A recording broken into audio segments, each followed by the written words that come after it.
Good evening, everyone. It's Wednesday, April 26th, 6 p.m. This is the Board of Commissioners regular workshop meeting. Could we have the roll call, please? Mayor Rostick, Present. Vice Mayor Kerr, Here. Commissioner Taglerini, Here. Commissioner McGinn, Here. Commissioner Brooks. Here. All are present.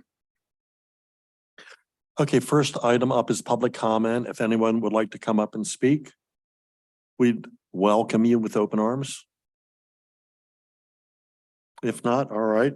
Next, discussion items. Letter A, Alpha, Board of Commissioners Policy Handbook is up first, although is there anyone here about the special magistrate lien in the audience in reference to that? All right, I was thinking we could maybe move that first and get that out of the way, but no. All right, so we'll stay with the Board of Commissioners Policy Handbook.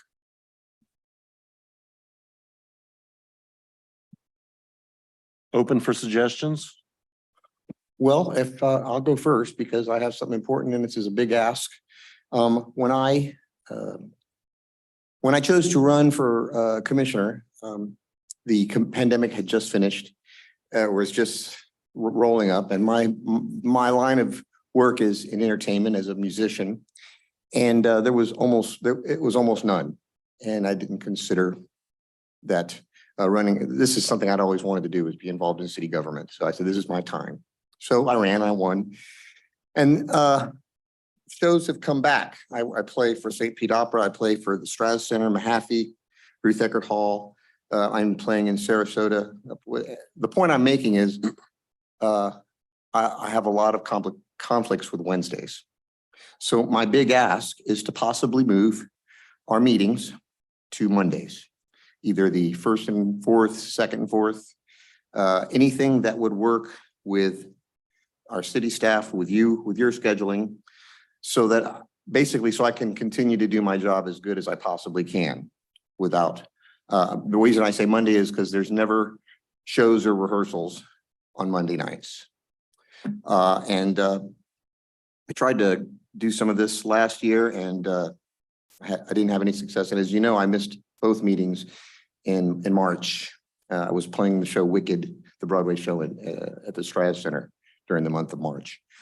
So my request is that we discuss and consider moving our meetings to Mondays. That's a big ask, but that's a discussion I'd like to have. So I have a couple of comments to that. The first one would be that when we all chose to run to be elected, we knew Wednesdays were the meetings. I, for one, looked at my calendar going back 5 years to make sure that I would be able to attend the meetings. I mean, everybody can't always attend every meeting, but I did look to make sure that Wednesdays would work for me. And that I would be able to meet the commitment. The other thing that I would comment on Mondays is Monday's a terrible day to have a meeting. Staff is just coming back from the weekend. If there's anything that has happened over the weekend that might make an adjustment to the schedules, I think that Monday is asking a lot of staff to be here and be prepared to do meetings. I'd also say that the Planning Commission and the magistrate meet on Mondays, and they currently meet on the second and fourth Mondays of the month. So I would not be in favor of changing meetings to Monday. So if I could just, in response to the first issue, the second issue you bring out, I did speak to our city clerk and our city manager, and they had no issues with meeting on Mondays. They said if the meeting is announced in advance, city can prepare everything they needed. I understand about the Wednesdays planning in advance. I certainly looked at my calendar. Things changed for me, and I'm just trying to do the best job I can and making this accommodate. I understand there may be conflicts with individuals on this board, but I'm going to still push for it, and hopefully we can make an adjustment so that I don't have to miss. It's not that I have work every Wednesday, but during show season, sometimes I do. Mondays, I never have a show. If I, Mayor and Commission, I work at your pleasure. So if you tell me the meetings are on Sunday afternoon at 4 o'clock, I will attend at your direction, your decision. You're very kind. Whatever day that might be. So just to be 100%. And I just want to bring up that before I was commissioner, the board before me, the meeting was switched from Tuesday to Wednesday to accommodate a board member. So it's not, there is precedence for it, accommodating a member. Commissioner Taglerini, would you be okay with Tuesday? Tuesday would be no different than Wednesday, so I just soon leave it on Wednesday. I understand. Okay. Vice Mayor, comments?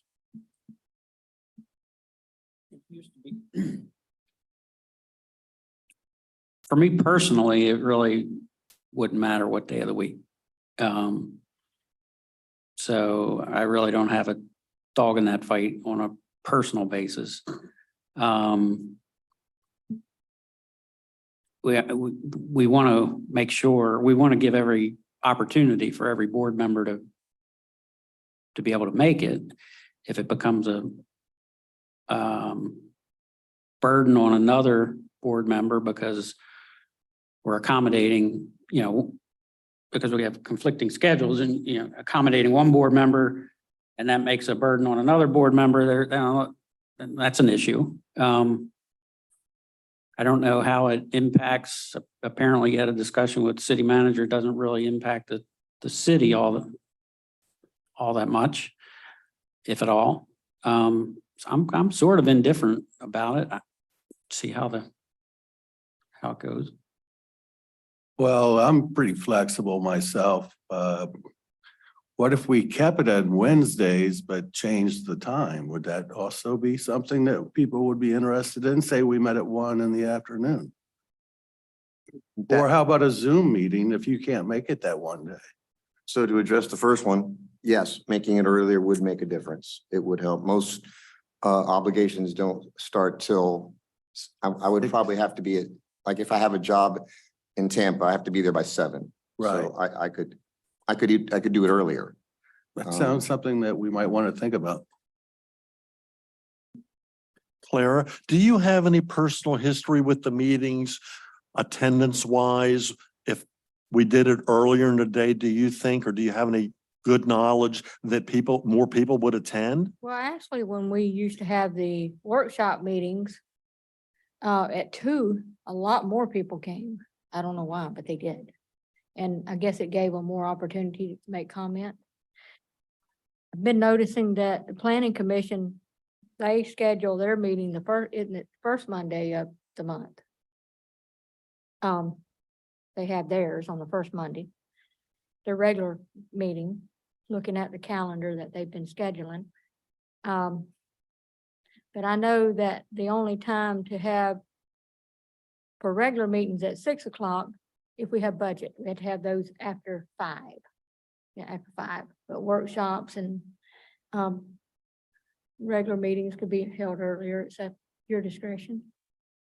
We can accommodate our schedule when to publish the packet. It gives us the same amount of days each time to publish it. It doesn't matter to us. Whatever you all come up with is okay with us. Yeah. And as I said, any Monday, 1st, 2nd, 3rd, 4th would be fine. As long as if it conflicts with one of the other boards. I will have a conflict. I ran for this position based on Wednesday meetings, and I will have many conflicts if it is changed from Wednesday to Monday. Monday is not a day that I would have ever imagined we would be holding board meetings. I think it's, like I said, I think it is not a good day. Not just because I would have a conflict, but my conflict doesn't arise from a job I took after I was sworn in. It arises from, I looked at the schedule. I looked at what the meetings had been and said, I can commit to this. So I would have an issue with a Monday meeting. Okay, but we were talking about having it on Wednesday. Mhm. Earlier in the day. Would that be amicable So to you? Here's the only concern I would have about earlier. I had read the memo that came in our packet from Robin about the workshops being at earlier in the day and that more attendance came.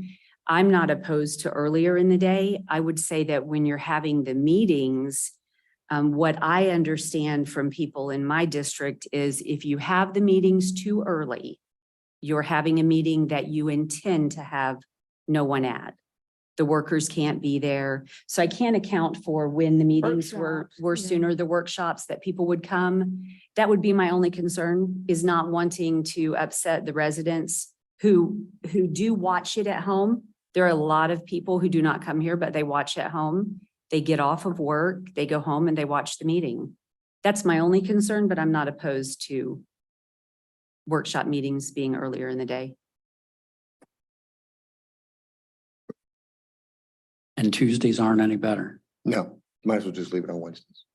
And the workshops usually run between 1 to 2 hours, right? I'm a freshman commissioner, so It depends. I on the only have agenda. 3 meetings under my belt. Right. But if we started realistically, I believe a lot of people in this room would like that earlier because you're already here. You don't have to stay any longer after 5. And if we had it at 3 to 5, that would make a lot of sense. 3 o'clock is a decent afternoon time that I believe to have a meeting. Thank you. Claire, I have a question then. Say we make the change to whatever we're going to change it to, but it doesn't work out. Is there a way to change it back? If we found out, oh, this is bad, this is not working for us, is there a way to change it back?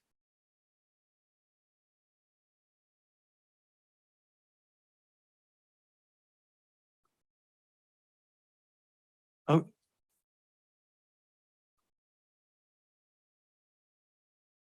Mhm. Not based on the last one, but your procedures together within the 90 days of the election, and that's what you're doing. You're allowed to make some changes or add to it by resolution, and then we'll incorporate those changes at the next time, if you should choose to keep. Mayor, I do believe that in the past, we've had commissions that the dates, Wednesday, just say Wednesday was the date. And it was Wednesday, 6 o'clock or Wednesday, 4 o'clock. They have sat here and talked about changing meetings and made exceptions and changed the days in the past and agreed on it. Just singularly though. Yes, they have. Okay. Well, We just fall in line with you all. So. Well, I believe if we had enough advance notice, I wouldn't have a problem with that either. Would 4 o'clock be, Well, 4 is, that, it wouldn't help. that'll help, but I mean, it doesn't, 2 or 3 would be better, just to give me time for an agenda like today. 2 o'clock. This- For this. Well, Yeah. I know for me, I typically work until 5. So the earlier in the day, the more of the workday I lose. Now I work for myself, but my customers expect me to be there. So when I have a special meeting during the day, I regularly attend, but if it was twice a month, then it becomes a burden. I'm still going to work for myself. Is it going to make any difference on a revenue stream? Who's to say? Will my customers be upset? Maybe after a time, I can't speak to something I don't know. I want to accommodate. I want you to be here at every meeting. I know at one point you had looked at your schedule well ahead of time, and we were able to adjust a bit so that you only missed 1 or maybe possibly 2 meetings over a 6-month period. Is that? Well, I generally know several months in advance. And I mean, I just don't want to be constantly asking the board, should we make it early this day? Should we make it early this day? But I mean, if you're willing to do that, I'd be thrilled to let you know, like, well, in the month of May, this Wednesday, I'd like to meet earlier. But Following month of June, no problems. July. or a different day. Or a different day, of course, that would even be better. Then I don't have to rush out of here to I the mean, next. the comment about watching, I understand that 100%, but they are recorded, so you could watch it at a later time. I think the key here is we want to be as accommodating to everyone as we can. Mondays are not going to work. So I think that the best solution would be to maintain what we have and try to make special exception if you know months in advance. And it's public knowledge that we try to take that into consideration to try to have a full board whenever possible. Does that sound reasonable? I would agree with that.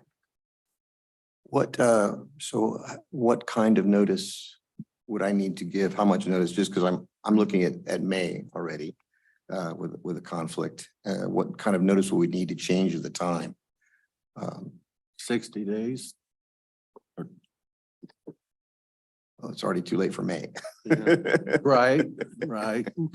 Right. But also if we're going to be flexible on that day, then, flexible on the times would also work out for a lot of people.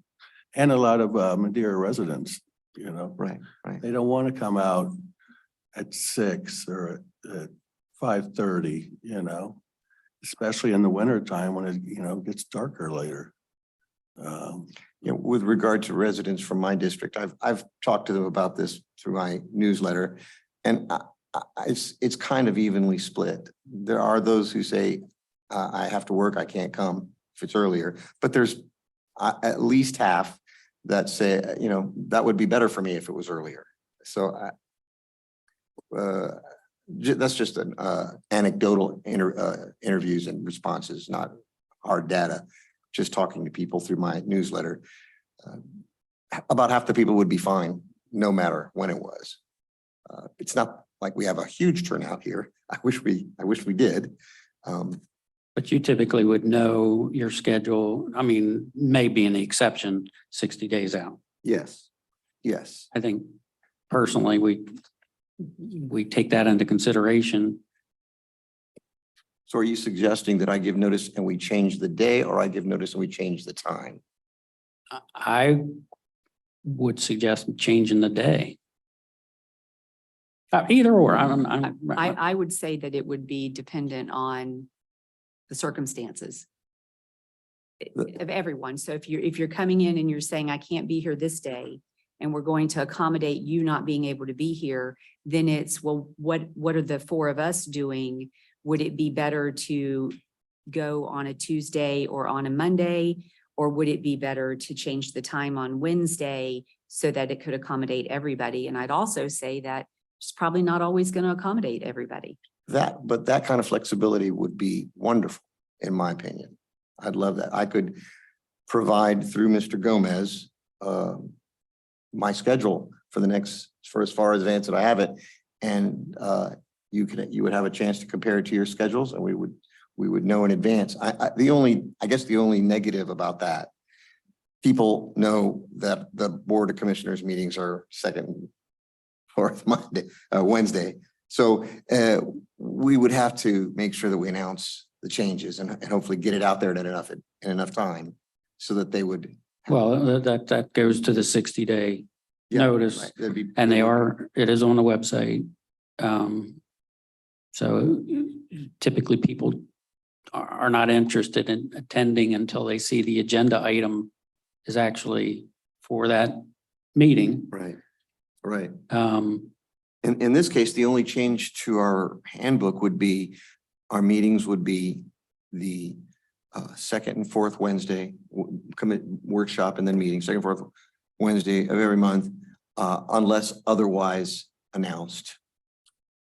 And I would think based off of, what I'm taking from what you're saying is that it's not a great number of meetings that you need to change. Right.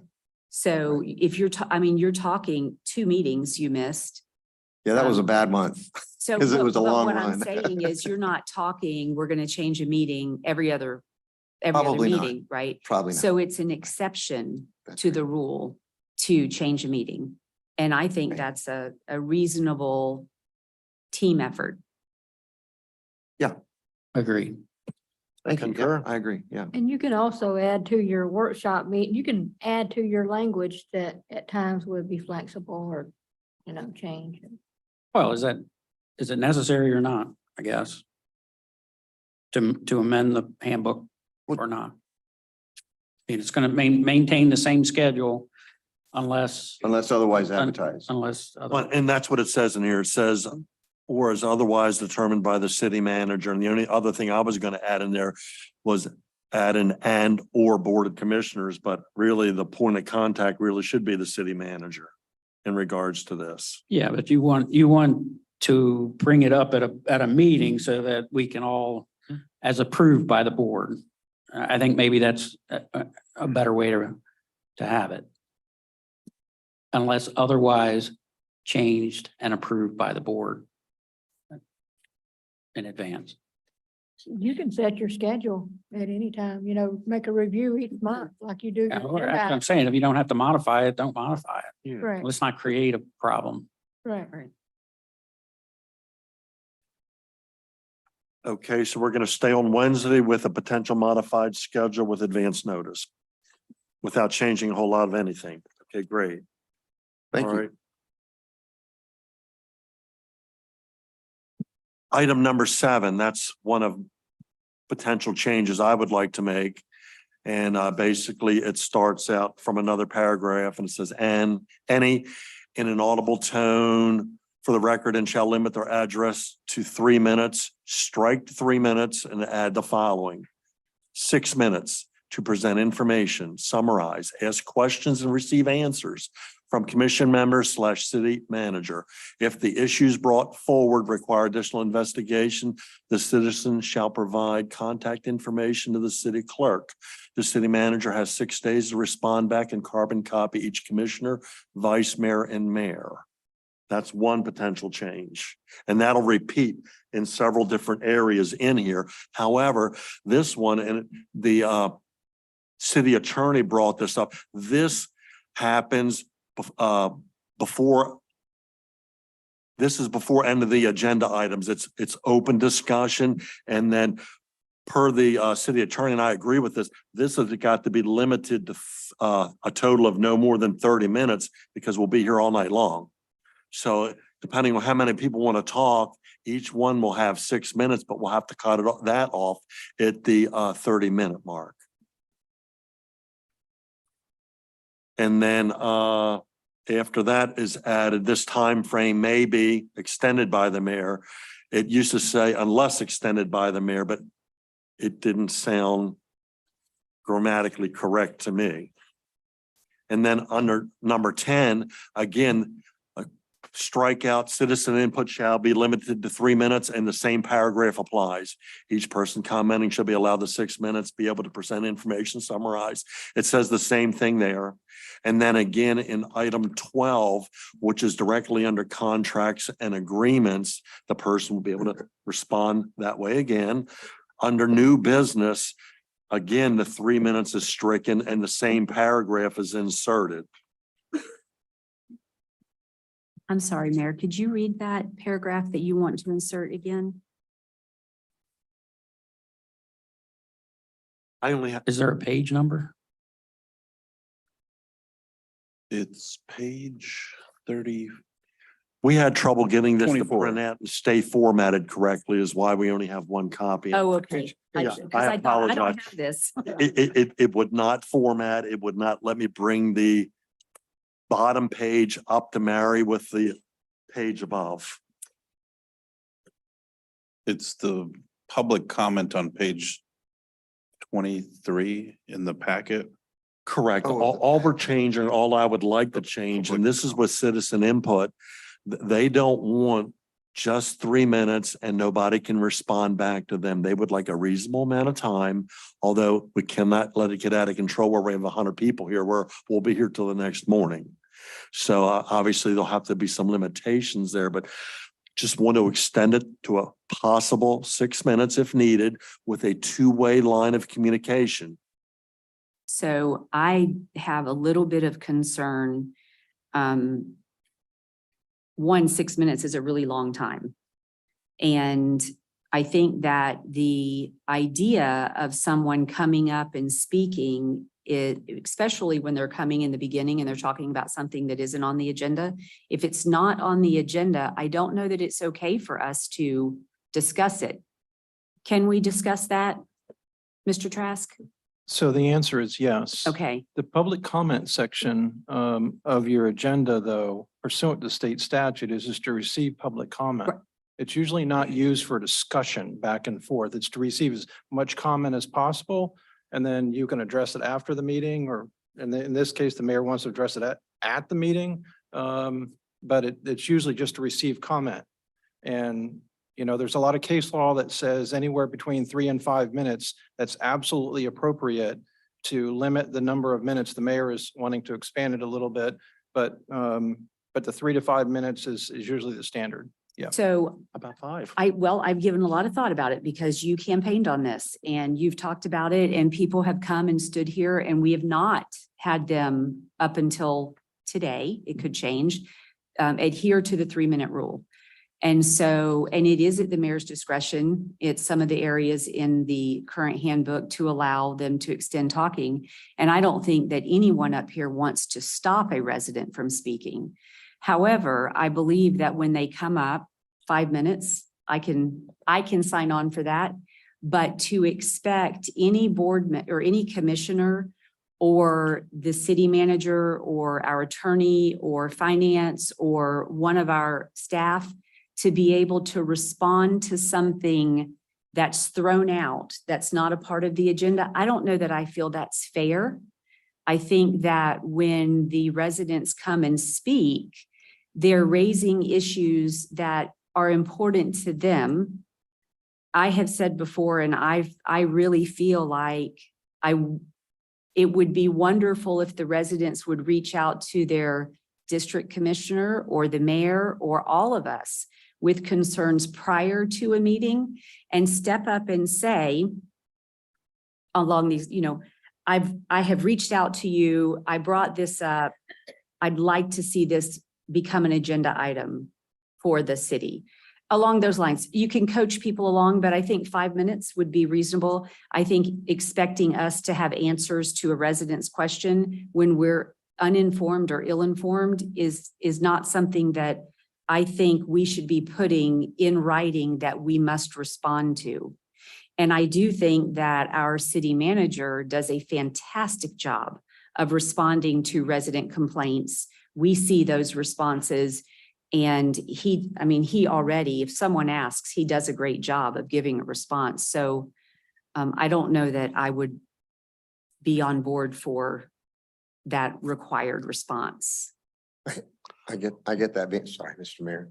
Yeah, I- I mean, the response may be, we don't have an answer, but we're going to look into it. And that just opens up the two-way line of communication that people are accustomed to, but just not here. And I think that would go a long way. I could be wrong, but I would really like to see this happen. And if we don't have the answers, we don't have the answers. That's when the person can provide their contact information and someone from the city will make contact with them just to make sure that what they're telling us, we're listening. And then someone from the city is going to transmit communication back to them to say, hey, this is what we found out. We don't have to have all of the answers. We have no idea what people are going to ask. No idea. So Robin, in past meetings, when residents would come up and ask questions, has it been a standard that someone from within the city would reach back out to that resident? It depended on the question On what and the question the was? issue and what it was. But just as Mr. Trask said, it's historically has just been the public comment to take information, but Right. So I'm kind of hung up on that public comment is to get the information. I also think that when you have someone come up and they make a public comment, most people come up and say their name and their address. So if you don't know them already, you know whether they're in your district or not. So then it is on us to, if that's your district resident and they have an issue, you should be the one reaching out to them and say, it is what I think. And creating a dialogue. Instead of us creating a dialogue here and creating, because I can see where that could just become very problematic and argumentative. I mean, we've already seen someone come just since we are brand new, 13 months young commission. And we've had someone come and berate all of us on like our first meeting. So I mean, and the person should have the right to speak their voice, but I think that's where we have the opportunity to reach out and have that conversation with them independent of this, as opposed to here. So I see a couple of good things. One, I was thrilled when Mayor Rostek campaigned on this idea, because so many times a resident would come up, they'd say their piece, and clearly they wanted to say more. Nothing was resolved, and there was no guarantee or even possibility that anybody would respond to it. So one, I wanted to ask Mayor Rostek, you had a breakdown. I think you said something like they could speak for so many minutes and then you might interject by saying, could you please wrap it up in the next minute? What was your timeline for that? And I modified that, and I can put it back if it meets everybody's needs. 3 minutes to talk, 1 minute to summarize, 2 minutes of discussion, of question and answer. I see where the discussion can be problematic, but I was without thinking question. maybe 3 or 4 minutes to talk, wrap it up in a minute, and then ask as part of their introduction what district they're in, and maybe a wording that says the commission may or may not reply at the time, but the district commissioner will reach out to you to follow up on this issue, and it will be incumbent on the commissioner to follow up and connect with either the city attorney, the city manager, whoever it's involved, and see if we can come to a resolution so they feel like, somebody's listening. Well, but without putting anybody on the spot, like Commissioner Brooks has said, that kind of scares me too. What if it was somebody asking me to respond to that right away without having been prepared for it? But I would be happy to find out what district they're in and say, okay, I'll follow up and let's see if we can find some resolution. But I think that may solve some of the issues because you are communicating, although you may or may not have the answer, which you could present the answer if you knew it. Sure, if you said may or may not But if respond, not, answer, yeah. just you talking to them and say, hey, I'm writing down your name and address. I will be in contact with you within 6 days. And if I don't have the answer, I'll get with the city manager. I think we have to have this two-way line of communication. It doesn't have to be long. I mean, because our meetings will go well into the night, but some type of communication is warranted. So Mr. Trask, doing that, and the reason I'm asking is because when I was reading through some statutes, I was a little concerned and confused as to whether or not that back and forth for non-published agenda items would be, I just want to make sure that we don't cross a line and get in any trouble and have someone accuse us of something and we're in a lawsuit over something frivolous. So the statute only requires you to allow a person to give public comment either at that meeting or a meeting close around it, either the next one or the one after that, so they can address it. But it's only, for the public comment itself. But I have a suggestion, and I haven't heard it yet, and let me just throw it out there to you, representing a bunch of different cities over the years. What I've seen is a really good approach is allow whatever it is, your 3, 4, 5, 6 minutes, whatever you want, allow the person to speak. You listen to them. And then when everybody is done and they sit back down at the end of the meeting, either the mayor will, or the city manager will say, I'll get with him after the meeting, or I'll get his information and I'll respond to those questions so that there is not this back and forth up there, because that's what eats up all your time is the back and forth. Yeah.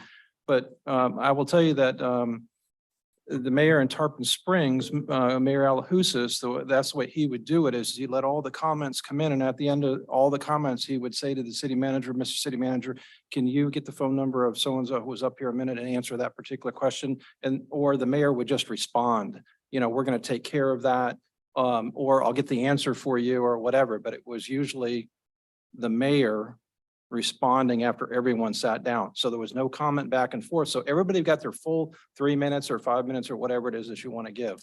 So you have that back and forth. It's really not a line of communication you're looking for. You're just looking for some ability to give them a response to their comments. Which And is communication in my mind. Yeah. I just see it a little bit different way where you don't want a conversation back and forth, because it's really difficult for you to ask them something and then respond to it and say, I got, time's up. You've started the conversation, but you don't have the ability to finish it. You just, You run out of time. you don't have time. But if you do it in such a way that you respond to them saying, we're going to take care of that, we'll get your information, or if you can provide your information to the city manager before you leave the meeting, we'll get a response or we'll get an answer for you. That's why I've seen it in some of the cities. And that way you give them their time and they sit down, but yet they feel that they have got some type of response. Exactly. And I think that's what the people need and want. Mhm. And that And sounds, you can do that. and that sounds very acceptable. And I like that. Commissioner Brooks brings up some really great Well, comments. Man, my thought is the 5 minutes is great because I've had time when I was in the audience and had prepared hours to be able to, for that 3 minutes. And I was not able to finish and provide my summary because the mayor at the time said, I'm done. And I was very frustrated because the amount of time that I prepared for that to provide that information. So 5 minutes, I'm fine with that. I'm reluctant to have a conversation from the dais at that moment. My suggestion would be to have a sign in when you come that you can put your information down when you speak.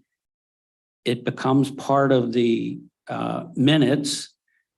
The city clerk or somewhere in the process, we can figure out which of those items that the city manager wants to address directly, which of those items are going to be addressed as a future workshop agenda, and have that information published back to that person individually, directly, and then also, of course, on the website and in the agenda, so that everyone knows we're taking all of their items and seriously and understanding them.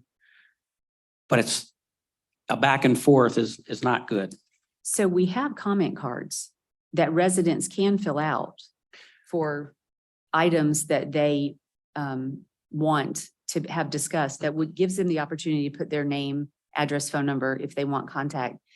So Mr. Trask, for this particular item in our handbook, Mhm. if we did change to 5 minutes and took your advice and said the mayor is going to speak individually or call out the people individually after everyone is done, does that need to be written in the handbook, or can it just be a best practice that the mayor chooses to do? I think that the best way to do it would be to leave it out of the handbook. Okay, And then it gives the mayor a little bit more flexibility on how he runs his meeting. And so if you have it in there, it's going to be expected expected. each and every time. The mayor may hear 5 people and may only want to respond to 1. So, and some people, they get up and comment and they don't have a question. They just want to tell you something. So, So, but I Mayor, would say leave it out. I would say, I mean, another thing just in the talking, the comment card would be something that you could stress to the residents to use so that there would be contact information to go back to them. And I would say that if a resident doesn't want to fill that out, they don't really want you to call them. So you're kind of taking the resident and giving them the 5 minutes, validating them, but then it's on them to take that next step to get the correspondence back from you or the city manager or whomever it needs to be. Perfect. So then the only thing we need to change is from 3 to 5 minutes, leave everything else the way it is what it sounds like. You may want to add just one sentence at the bottom here under public comment. If you'd like a response, please fill out A a comment card, with your contact information. And leave it at that. It's in writing. perfect.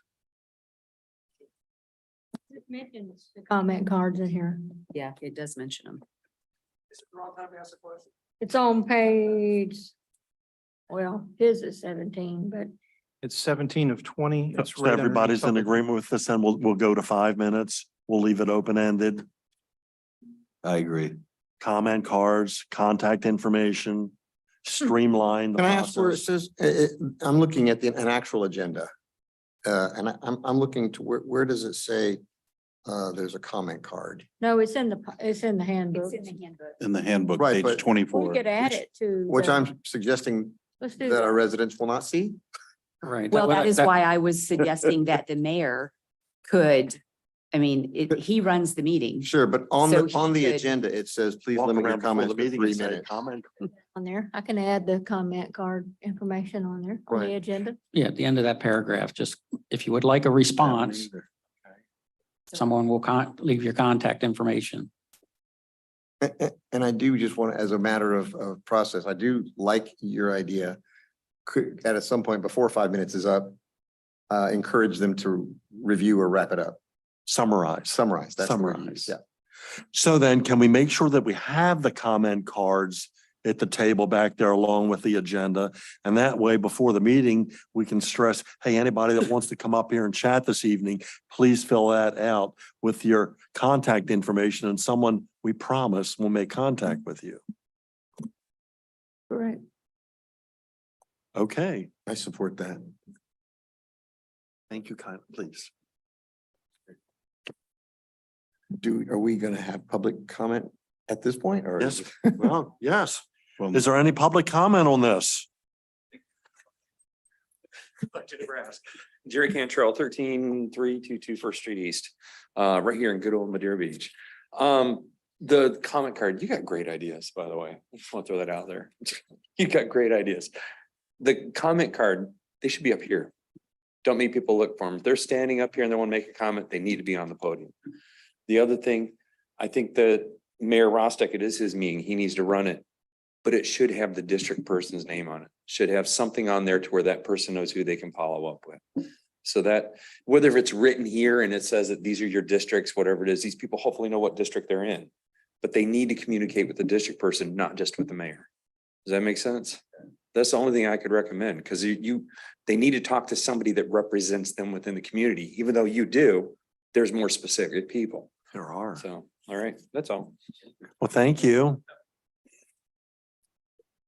Real quick comment if I may.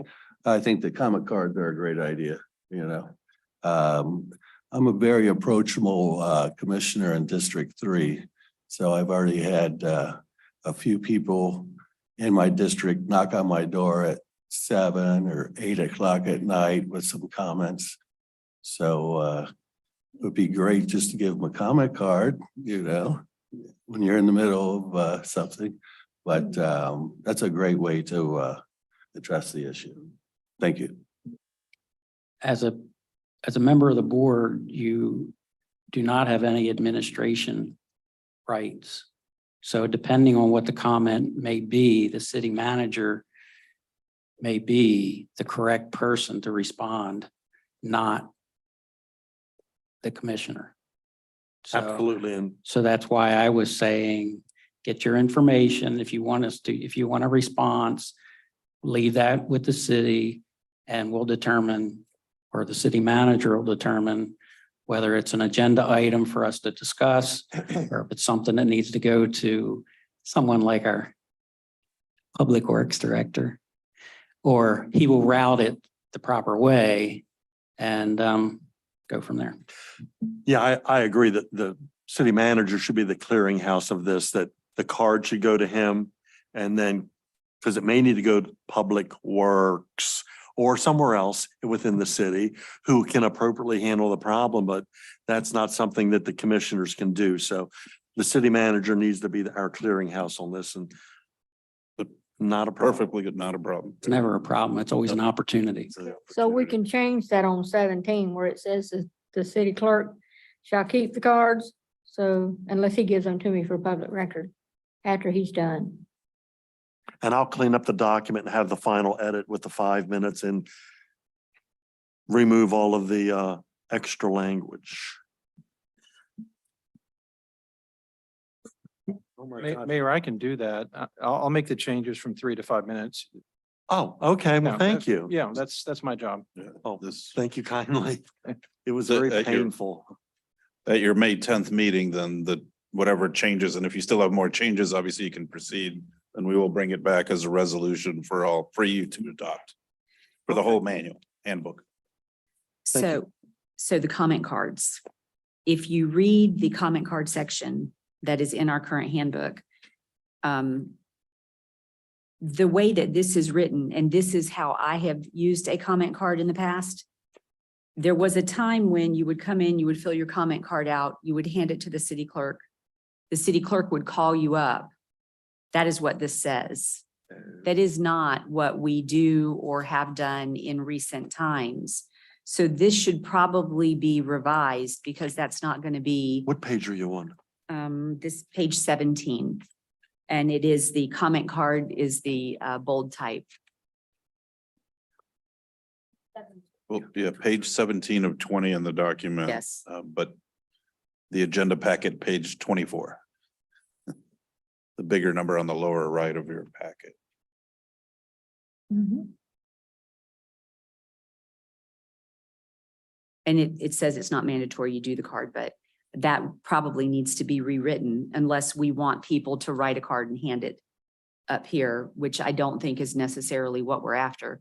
I think what we're after is to get people to fill out the card if they want to have that communication from the city manager back on whatever their issue was. And I think that having someone fill a card out to get communication back from the city manager is a really good way to see who really wants that communication. Because if you just want to come up here and speak so that you speak how you feel and you let the commission know this is how I feel, then that may be like what was said, all that someone really wants. They don't really want a phone call or anything back. They just want to speak their thoughts and feelings.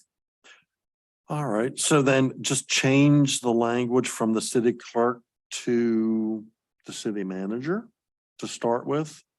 Well, I don't think so. That where it says that you to write it and give it to the city clerk, I don't know, and that she or the city clerk, not she, this is a she, will identify the individual to come forward and speak. Yeah, that That's doesn't, not what we do. no. So it's unless not. we're going to do that, we should not have that there. Nope. A comment card should be something that's filled out if the individual wants a response from the city. Okay, so strike the last two sentences then, strike from where it says the city clerk should keep the cards, will identify the individual come forward and speak. It's not mandatory that a speaker complete a comment card. Strike those two sentences, you think? I think so. Okay, I've got a suggestion for you. please. So in the third line where it ends with, it starts with comment about what it is that they would like. If we strike to talk about and add in the words they would like a response for, and then we strike the requirement about the city clerk, and also leave in the sentence, it is not mandatory that the speaker complete a comment card. They just may not want to do that, but they still want a response. So this will give them the opportunity to do that. So instead of what they would like to talk about, what they would like a response to. And I can play with that wording a little bit to make it a little bit more Okay. appropriate, but I Just a agree. suggestion. Yeah. No, I agree with that. All the commissioners good with that? Okay. Yeah.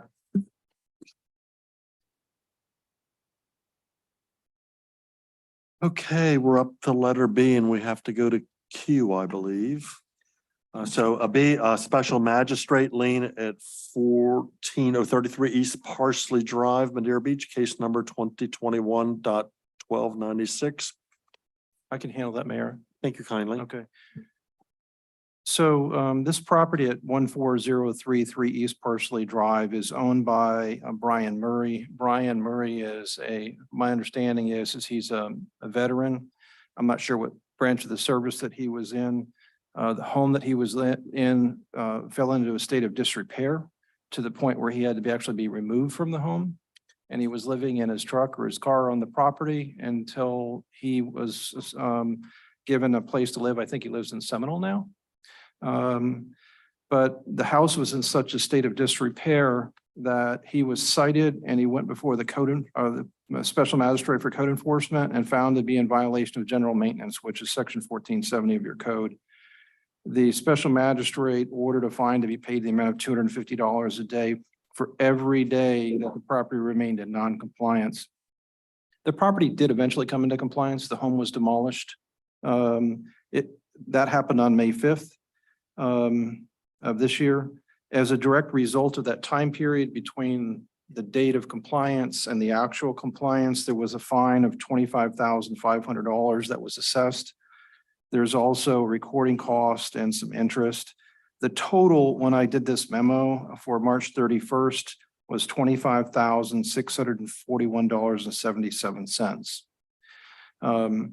The reason it's before you is I had received a request from a title insurance company, a title closer, that they have this property up for sale. They're doing what they call as a short sale, at least that's what they're telling me. And that is where the property is worth less than what the mortgages and liens are on it. And so they're asking the mortgage company, instead of foreclosing the property, to try to enter into a short sale to have the property sold. If they do that, they also need to come to some resolution with the lien that the city has. They had originally offered $1,000 in full settlement of the $25,000 lien. City staff and I couldn't support that.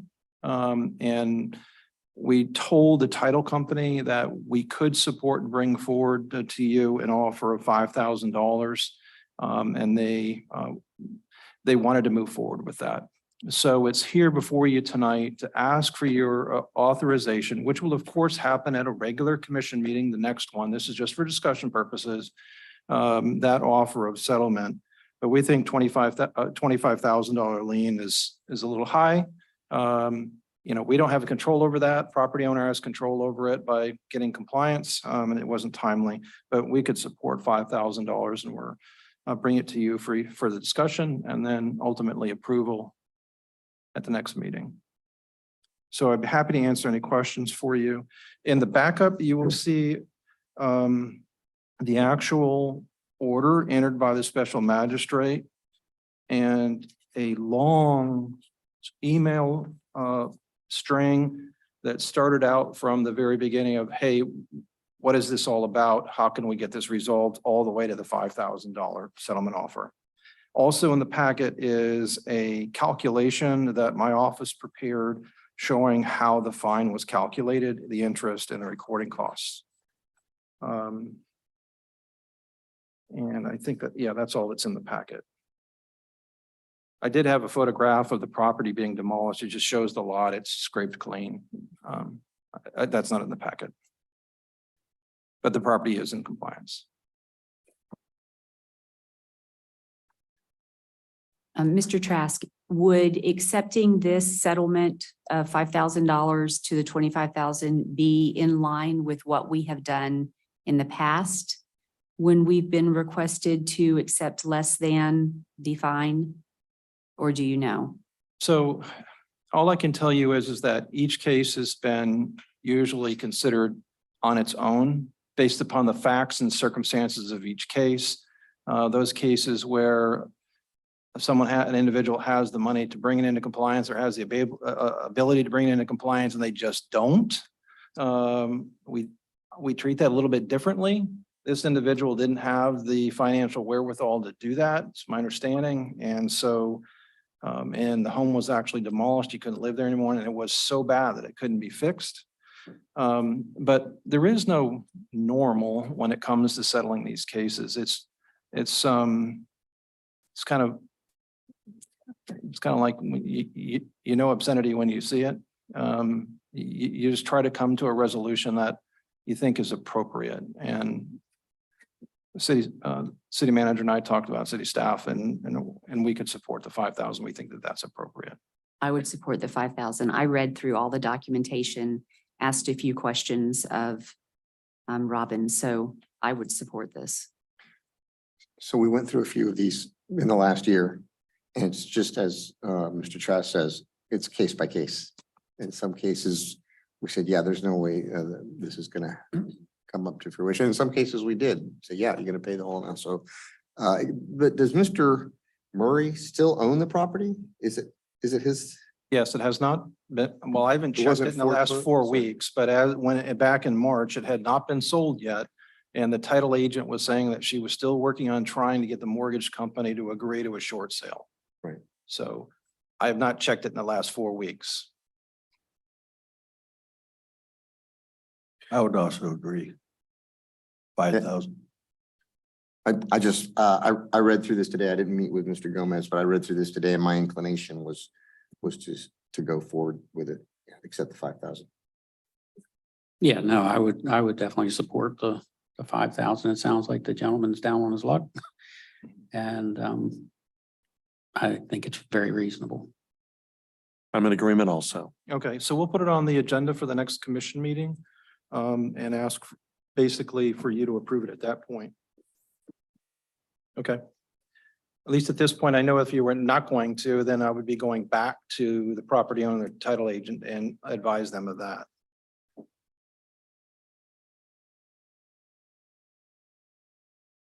I guess we should ask if there was any public comment on that. Do we have any public comment on that subject? Okay. Item C, emergency operations plan for 2023 to 2025. Mayor and commission, every year, we bring this document back for approval. Make sure right before the start of the hurricane season mainly, but we only really make significant changes if there are any significant changes to make. I think from last year to this year, we just very minor corrections and really, I think making sure we have the right contact information for emergencies. I serve as essentially our BOC here at City Hall. Chief Belk serves as the kind of really the EOC over any impending storm or significant event out of the fire station. But we just made sure that we had all the correct contacts, mainly for the whole plan. We do share this with Reddington. They did not have any, the Reddingtons, excuse me, they did not have any comments back to us from what the chief communicated to me. And we're simply looking for discussions, anything else that you may see that we would need to add, but we've been all the departments have been pretty thorough, reviewed it thoroughly, went through every section. The only item that we will be looking for your information for the future is really to have, as I stated, these two buildings, when they were built enough to withstand a significant storm, essentially Category 4 hurricane. However, what occurred back in September, where 10, 11 feet of water moving in and we're on an island, we're cognizant that obviously we may need to leave. And as a matter of fact, during Hurricane Ian, we were the only ones that were actually out here on the barrier islands. The last call was Clearwater announcing that they were evacuating both their one of their stations is under construction up in the main part of Clearwater Beach, but they evacuated their Sand Key station. And so we are looking for we currently have a sort of a temporary location in the mainland should we need it.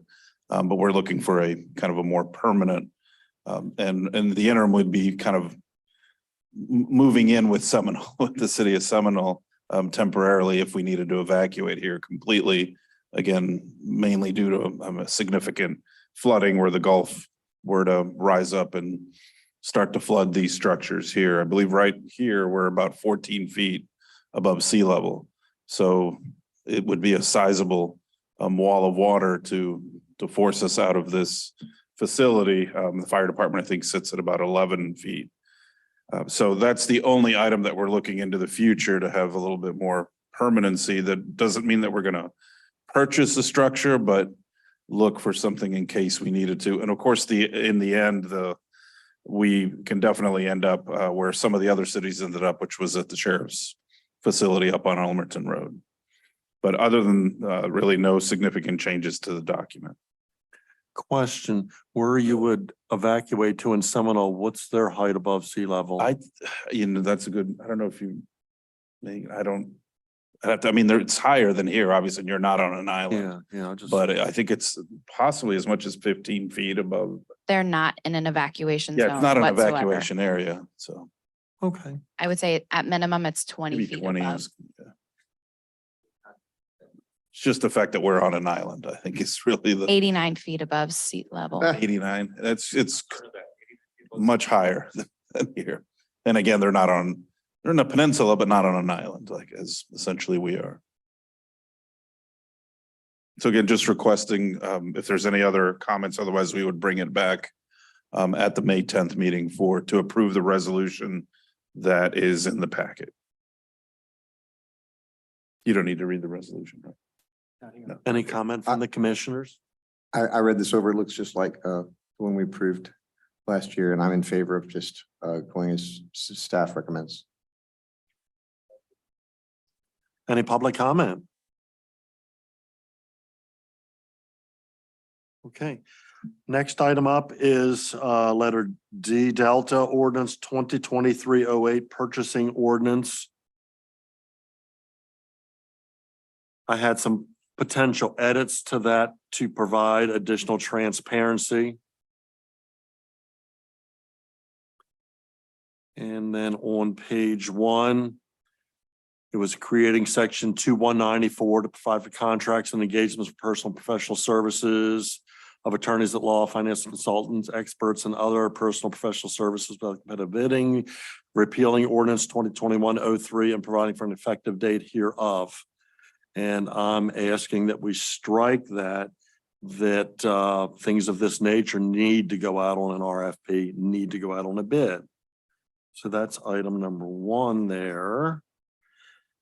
The next item was in section 2-193, paragraph, or item number 2, paragraph 3, to add, let's read it down. Items with a cost of $5,000, $30,000 will be purchased by the city manager, department head, or his or her designated, requesting quotations via formal sales quote or similar proposal from a supplier after, and what I added was a minimum of 3 quotations received. And then an added paragraph, any expenditure amount as identified in item number 2 above requires commission notification on a bi-weekly basis via email, as well as a line-by-line accounting of these expenditures, including in the city manager's monthly report. The reason I put this in is we could potentially spend multiple $30,000, and the residents need and want to know about this, is the reason I put that in there.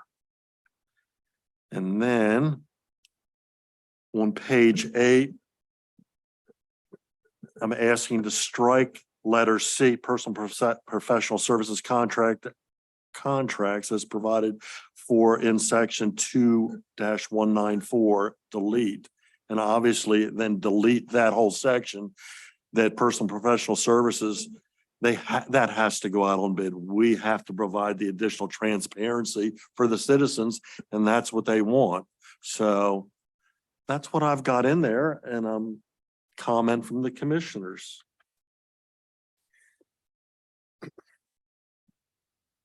Mayor, how is this going to impact our way of work as we are? How will this have a strong impact? How are things going to change?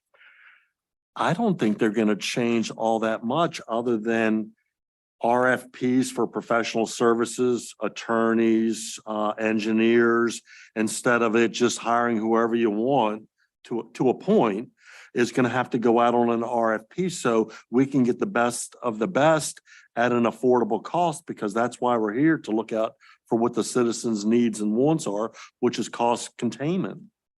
So I don't think much at all, but can the city manager elaborate a little bit? What's your take on this? Do you I think? mean, if that's the direction, I mean, we would comply with the direction of the commission. That's what you want to do. I mean, it's simply, as the mayor just stated, we would have to obtain bids and quotes for more purchases. It just takes a little longer to get bids and quotes on certain things, but I mean, it's not just the part of administrative work to complete.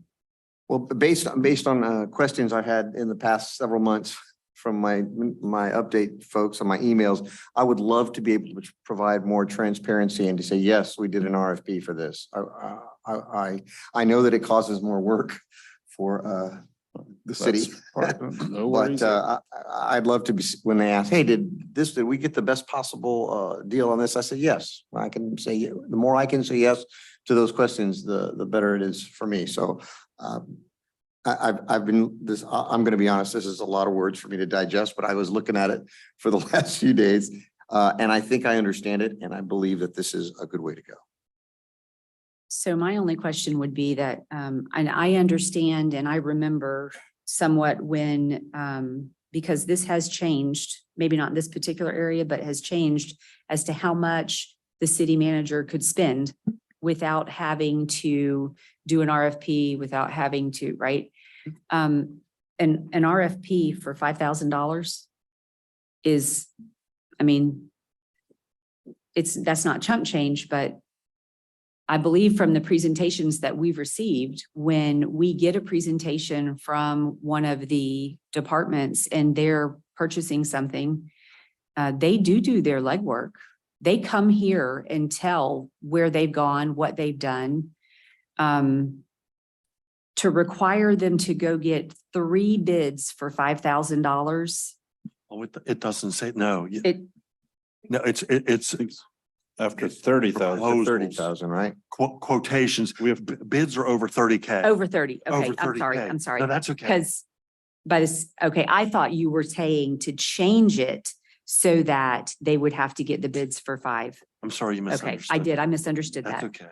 It's just removing the exception that existed for the certain professional services. So Yeah. any purchase over 30,000, we would issue an RFP or an RFQ. And then anything between 5,000 and anything over 5,000, but up to 30 would require at least the 3 quotes, Yeah, you have to which get we, them. I think, typically do now. And then the addition that anything in that 5,000 to 30,000 category, we would provide or publish. So one of the things that I think Andrew and I will discuss is also where we could automate this from the financial software. So it's automated where it go, in other words, our accounts payable becomes a real-time software as well. Just as he showed you for a Clarion, that's one, how you can put every single item. We could actually do the entire accounts payable for the city, or possibly even well, I guess we'd have to check whether you could do the entire general ledger, but at a minimum accounts payable. So it shows every item that's approved as a purchase. In that way, where anybody could look it up online. Well, that would be hope- I mean, fantastic. that would suffice as well. Don't know if the software currently, you'd have to find software, Andrew, that would be able, but there is software. Some cities do that. Some cities have their entire general ledger where you can view it online. So no question about any purchase or any individual purchase made, whether it was for $5 or for $5 million. It's on the city's website. Yeah, I've seen financial accounting software like that before. Where you have to show the prices and all, because they're public records, even for the $5,000, they have to keep their documentation if somebody should ask for it. That way they know they're not just giving it to somebody, they're getting Commissioners, any other comments, I'd like to comment. please? I didn't realize that RFPs were not being used for attorneys or financial consultants. I think that, isn't that one of the items that's on our agenda? RFP Well, for to city issue, attorney. to issue RFPs for the attorney, the engineer, or IT. Right. Yeah. So of course, I would agree with that. And if it's been struck prior, it needs to be updated. Now, an RFP, just to put out, an RFP, we don't necessarily have to choose the lowest price. That's correct. We have to look at qualifications, especially in this type, financial, attorney law. You're going to create the RFP the best you can. And I don't want to get ahead of myself because we're going to talk about that. But just like the sanitation, we didn't have to pick the lowest cost. We did. Recycling, for recycling. For recycling, I'm sorry, recycling. We did choose that, but after discussion with the director. And so just to put that out there. So when I was just talking, I was talking about page 7 of ordinance 2023-08. That's where I was reading from. And that does say items with a cost from $5,000 to $30,000 will be purchased by the city manager, department head, or his/her designee requesting quotations via a formal sales quote or similar proposal from the supplier. The add is after a minimum of 3, where it did say after quotations are received, purchase orders will be produced. My concern is $5,000, you might not be able to find 5 different people who are gonna do a formal quote.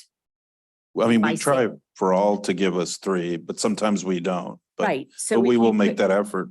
But if you put it in here that it has to be 3, then it has to be 3.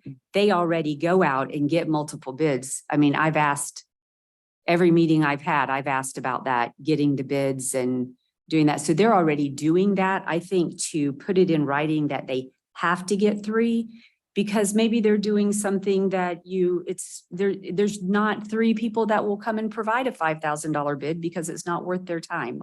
Yeah. Right? So I think that would be, I understand wanting that transparency and wanting to provide that information.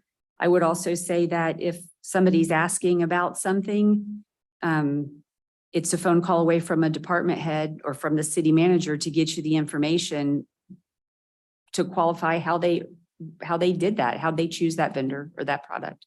That's my only concern, is that 3 might be a problem, and in writing would make us have to do that. Okay. I also think that notification to the commission on a biweekly basis, I think we get good communication. And my concern there is when you change this ordinance, or you change this section of this ordinance to make it where they have to do that. They communicate well to us right now. We get a great report every week. The heads of departments come, they'll meet with us at any time to go over projects. It's kind of micromanaging maybe to put it Little in an overkill. ordinance. Yeah. I'm not saying that we don't want that information and don't need it, but I believe that if we ask for that information, we have a staff in this city that provides it. And to put it in writing is a little overreach to me. Well, it's a balance with time as well. Right. Robin, do you have, I mean, if you need something done quickly, do you have that authorization to just do something if it has to be done quickly? Yes. Yeah. Yeah. Yes. But I feel, I see your point. But that's a wide span from 5,000 to 30,000. I wonder if Mr. Gomez would maybe give us Yeah. some in between, some wiggle room in there. Where would you say would be the point where we need to start looking for bids? Is it maybe 15,000? Is it 10,000? I see that some things, maybe we need to trust I our think- city. I mean, No, they boards. always get bids. They Right, I always mean, get bids. I'm It's- talking 3 bids. Right. The purchasing threshold categories is what you're inquiring. I have no issue with the 30,000 to get bids. I think we're not a gigantic city. I mean, larger cities have, from up to 2,500, pretty much use a purchasing card. 2,500 to 50,000 is kind of just get quotes, and usually the 3 quotes, and bids are typically over 50,000. It So- just so are you saying that- varies. Are you saying 5,000 to 30,000 is reasonable or? I think that's fine from my perspective. We're not that large of a city. We're not making significant purchases, but I approved I was approving even purchases for a few $100s. Now I think they're over 1,500 or. Yeah, you said, I can't remember the threshold you said for workflow, but our accounting system has threshold that we can set for certain approvers. So yeah, you're over, maybe it's 1,500. 1,500 or 2,500, but I was getting to approve, and our system is all electronic, to approve bait purchases for Krabby for $75 and $150, and there would be dozens of them. I trust the marina manager that he's purchasing what we need. And so it's either 1,500 or 2,500. Would I approve every purchase after that? I'm reviewing every single one after that. But I'm fine with these thresholds as they are. No issue where we are. Jay, did you? Let me just have Jay. I was gonna offer historical perspective on that. It used to be 1,000 and 15,000.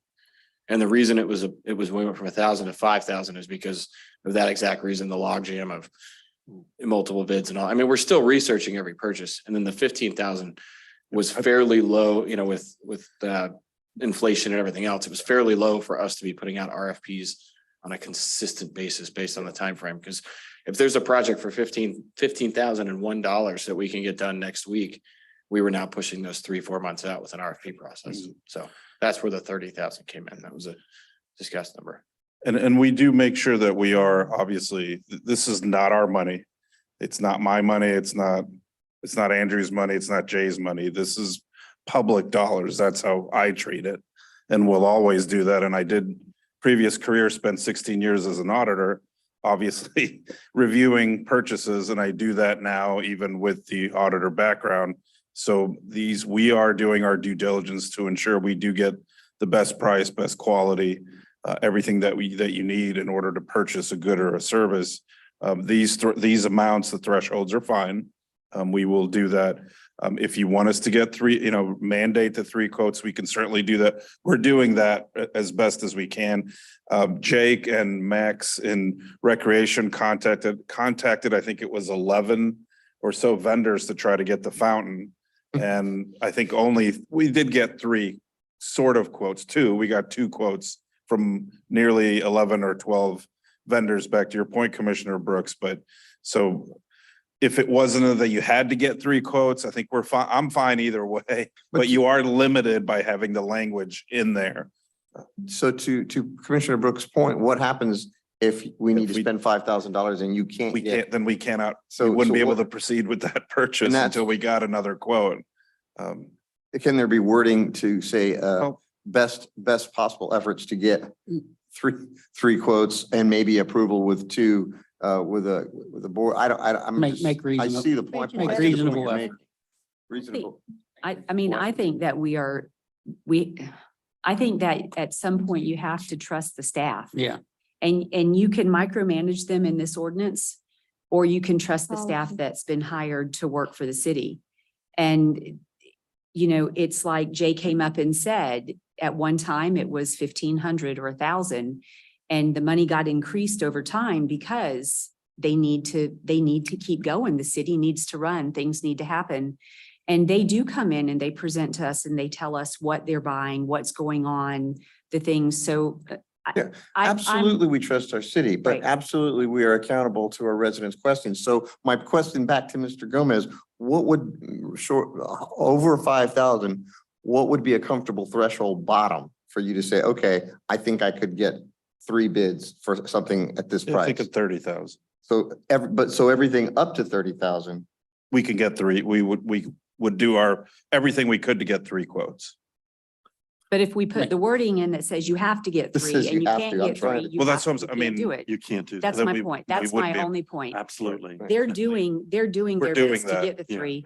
And I think if you want to know that, you can question it and they'll share it with you. Yeah. Where the Leave- 3 came from or. Make reasonable effort. Right. Leave the language just like it is after quotations are received. I think is the best way to leave that.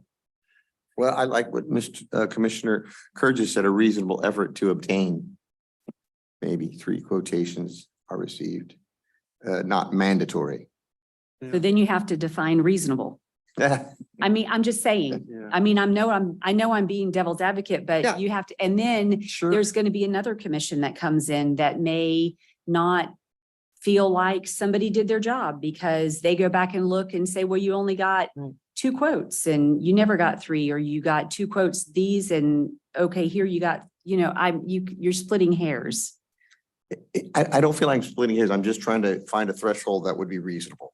So I Yeah. think the reasonable threshold is $5,000 to $30,000. They do They do just their what they work. do. They get quotes. Anything over $30,000, It's a bit. it's a bid. I'd like to see attempts to, some kind of attempt to get a quote. I understand the situation. I've been on the board a year now and I've gotten so many questions about how did you make a decision to do this?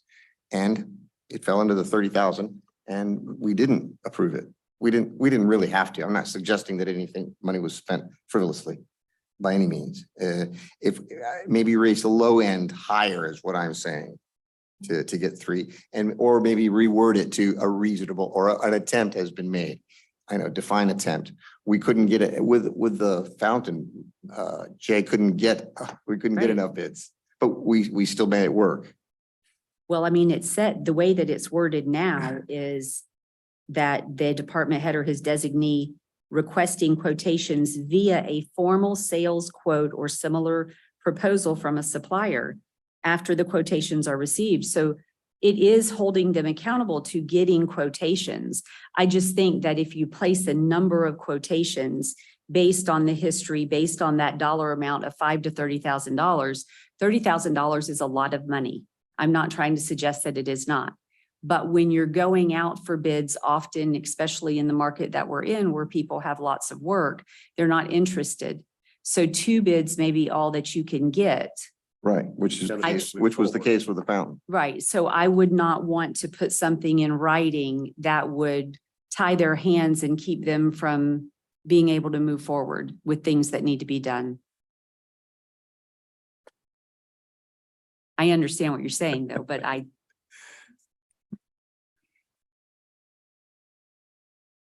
agree with that. I agree with the 30,000. Also, it's pretty much alleviates the micromanaging of certain departments and also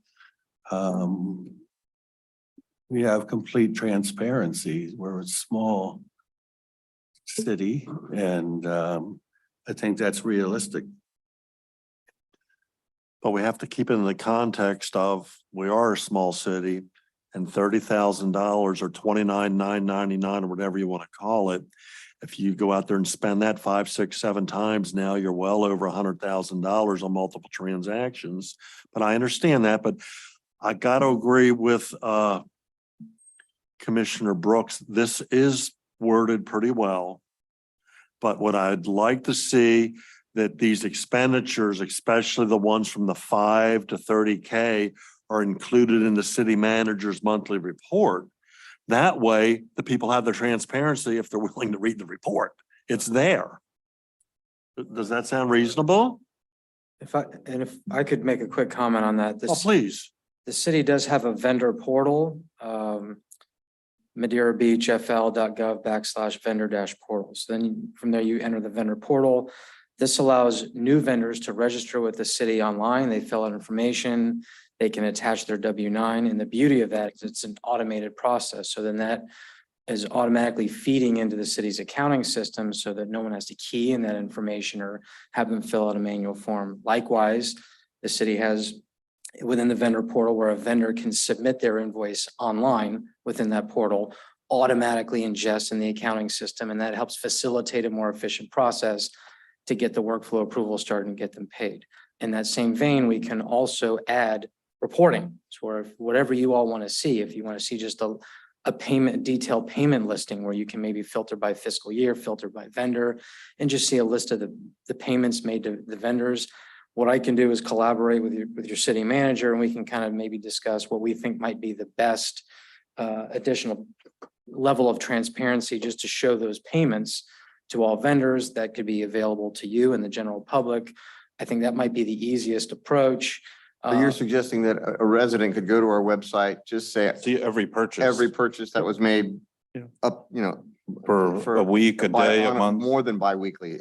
That's something, if that's something that's of interest to you all. Well, that would take Put the it place down. of the bi-weekly report, and it would show accountability Yeah. How, and transparency. if you could get that to talk or to extract it from the software and put it in the city manager's monthly report, that would be the end point there, if that was possible. We can do that also. I mean, Because I don't have any. issue Everybody with it. reads the city manager's report. It's well written. It's easy to read and understand. If that's, versus- if that's we can do preference, that. there's reporting that's already in the system that. Yeah, can- versus going into your software and looking at 27 of this and that, and they're scratching their heads and they get frustrated.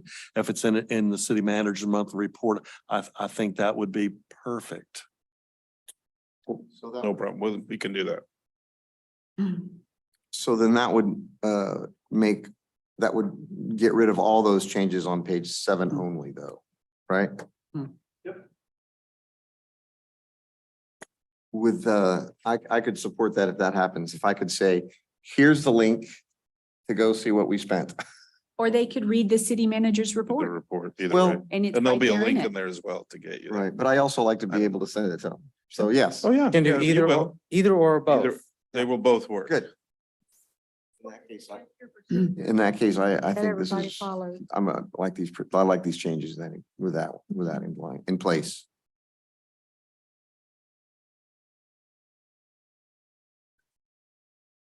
Any other commissioner comments on this?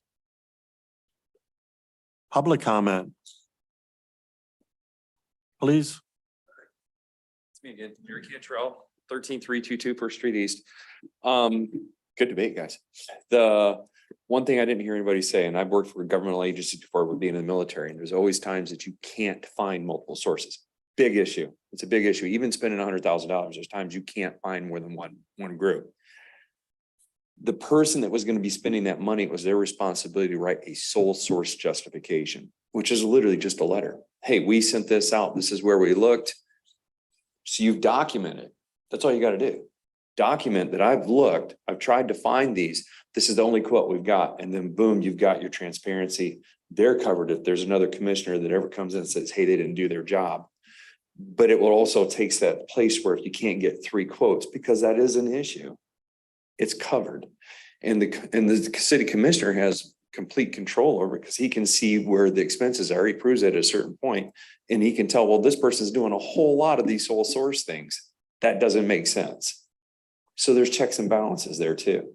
It's a simple email correspondence. That's all it is. These are the quotes we could find. This is what we have.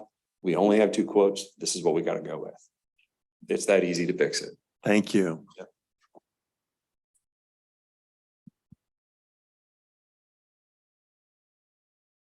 Okay. We are up to letter E now, Director of Finance / City Treasurer. Are we doing the professional service section? Are we gonna talk about that? The striking to 194, Oh, no, that section? Are we gonna talk about that? we did.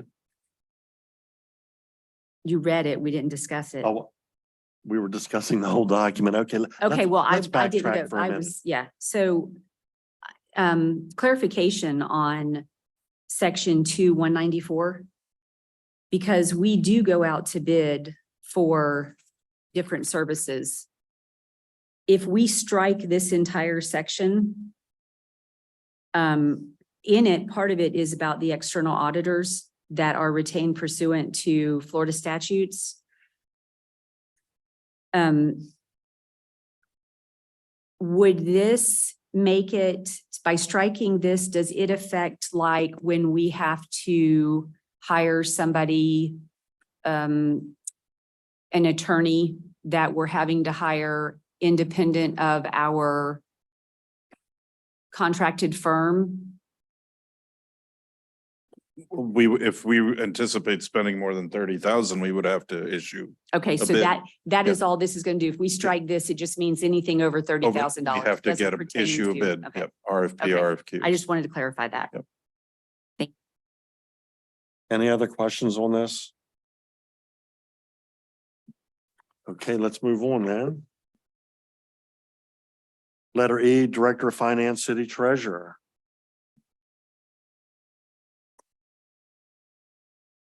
Mayor and commissions have.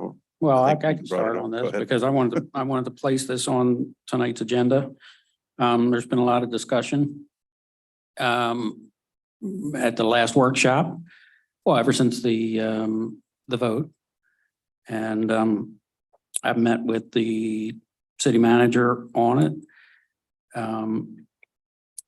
It still makes a lot of sense to me to keep what we have. It doesn't. Attorney Trask has told us we don't need to do anything. I want to prevent any lawsuits. I want to continue the discussion on the finance, on the actual cost of Andrew's firm and the Clarion software.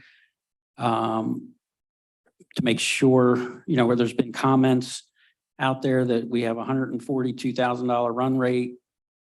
It's not a really fair comparison with, we're contracting the service at 70,000, but if we hire somebody, then it's going to be 120,000. And then with benefits, it's going to be 150,000. And we still have to buy software from someone, whether we use the same software that's being provided, which we did competitively bid and selected the software we're using through a Clarion. There's a lot of, I'm going to say misinformation out there, but I am concerned that we did have a vote, and based on that vote, they would like a employee to be the director of finance. I spoke with Clara, and I'm going to ask Clara to speak, if you don't mind, about sending a letter to the Attorney General to find out if we're able to do what I'm suggesting, and that we keep the contractor versus an employee. And if we can't, well, then we'll put out an RFP for a director of finance and move forward. But what I need some clarity other than, our city attorney. I'd like to get an additional comment from the Attorney General on that. So we would reach out to the state's Attorney General to get their opinion Yes, as to what we're currently doing versus and whether that complies with the city charter. basically, yeah, just And the spell fact it that- out. Here's the city charter. Here's what we did. We put it out for a vote. The Right, and the public voted that they want a employee. We've been advised by our in-house, our city attorney, that we don't have to do anything. Is that correct? Can you give us a letter? I think opinion. on the Attorney General's website, you have to do it by resolution, if I'm not mistaken. To write Trask a and, letter to the Attorney General? So the way it works is that there has to be direction from the entire commission. correct. To do It is normally done in a formalized manner by way of a resolution authorizing the city manager, the city attorney, whoever you're going to authorize to write the letter to the Attorney General. Normally, it would be me as the city attorney. I would write the letter to the Attorney General, but we would need a resolution. And the reason that the Attorney General does that, they don't like dealing with one rogue commissioner asking a question to embarrass or correct other commissioners' actions. And so they always look for a resolution that would direct city staff or the city attorney to write the letter. Right. And that's what Claire is talking about. Yeah, and in the resolution, it'll state every question that every scenario. Yeah, I'm not That sure you're I would go wanting to that ask. far. I would just, a resolution authorizing the city attorney to get direction from the attorney general relative to that referendum that took place. I mean, does that sound reasonable? I'm not sure the attorney general is going to opine on that. Yeah, Because it's an internal charter provision and it is not a state statute or other common law issue. So I'm not sure that they will even respond. Or if they respond, it may just be, yeah, no. That's not an issue that we can address, Right. but we could still write the letter and see. So, Correct. And we'll put the charter in there and they'll read through your charter and check everything and. I You'd don't, have I don't, I that. don't, I don't see the drawback of doing it. Mm-mm. If we put it out there and he responds and he gives an opinion, one way or the other, at least we have his opinion and to move forward. I'm sorry. okay. My ignorance, I'm sorry. Yeah, no, that's the direction of the commission. And, I was hoping that we were gonna have more participation from the residents. That's the hope, that was my whole reasoning for bringing it up to a second workshop to. We had the vote, but what did they base that vote on? Just a general feeling that, yeah, I'd rather have somebody in-house, okay? So Check. District 4, the feedback that I've gotten from District 4 is that they did not understand what they were voting on. So there was a lot of my understanding, I didn't see it and I wasn't part of it, but there was a lot of communication that was out there in the community that was telling people to not vote for it. There are residents in District 4 who have said, if I had realized what I was voting for, I would not have voted no. So I think we've talked about this in the past, that from what I took away from the meetings, the commission was cleaning up verbiage to make it easier, because this is what we're doing. It wasn't even something that was necessitated. It was something that was wanted. It went before the city. You can't campaign. You can't go out and try to get people to vote one way or the other as a commissioner on that. People didn't really understand what they were voting on. I think that the letter, if you want something in writing, that might appease some of the residents that are pounding their, upset about wanting us to hire somebody, that it would say to them, no, we don't have to, if she would opine on it. In the meantime, I think that it would be a good idea, and we talked about this in our last meeting, to have a town hall to really get an understanding from the residents that do have regret on how they voted. And at the same time, be able to help those people who don't understand the day-to-day interworkings of the city and what Andrew does and how much of a benefit it is. I served on the budget committee when we had a budget committee years ago, and we had a finance director. What we have now is by far much better for the city. Collectively, between the software that we have, between the representation we have working as our finance director, the staff that we have in the finance department. So I think that we should, before we make a hard decision on doing something, we should get out and have some more communication with the community. And maybe there is more community that'll come out and say, no, I want you to hire somebody. But I think people are misinformed and they need the opportunity to really understand what that ordinance change was and why we were doing it and what the effect would be one way or the other. And that was my point exactly. Let's shine some light on it. Let's Get the talk opinion. about it. I mean, my meeting with the city manager, there's 3 people that are here from your staff full-time, and then you are the 4th, is that correct? Correct. So having someone to actually go and talk to down the hall, that's happening. You have a staff. It's if it's not less expensive, I feel like you're getting more bang for your buck, even if it's if it's a wash. You have an employee, let's say, I mean, there's so many things that could go wrong. Either they're here for a short period of time and then you have another new employee, or maybe he's not doing the work to, what you want, trying to let go an employee, you have all those issues. If a Clarion is not working out, well, we have a 30-day clause. Yes. The software is, my conversation with city staff is great. And it was more than reasonable. We had a bid, an open bid process. It was, if it wasn't the least expensive, it was next to the least expensive. A Clarion is continuing to tweak it as proved tonight to be able to modify it to more the reporting that we want to see.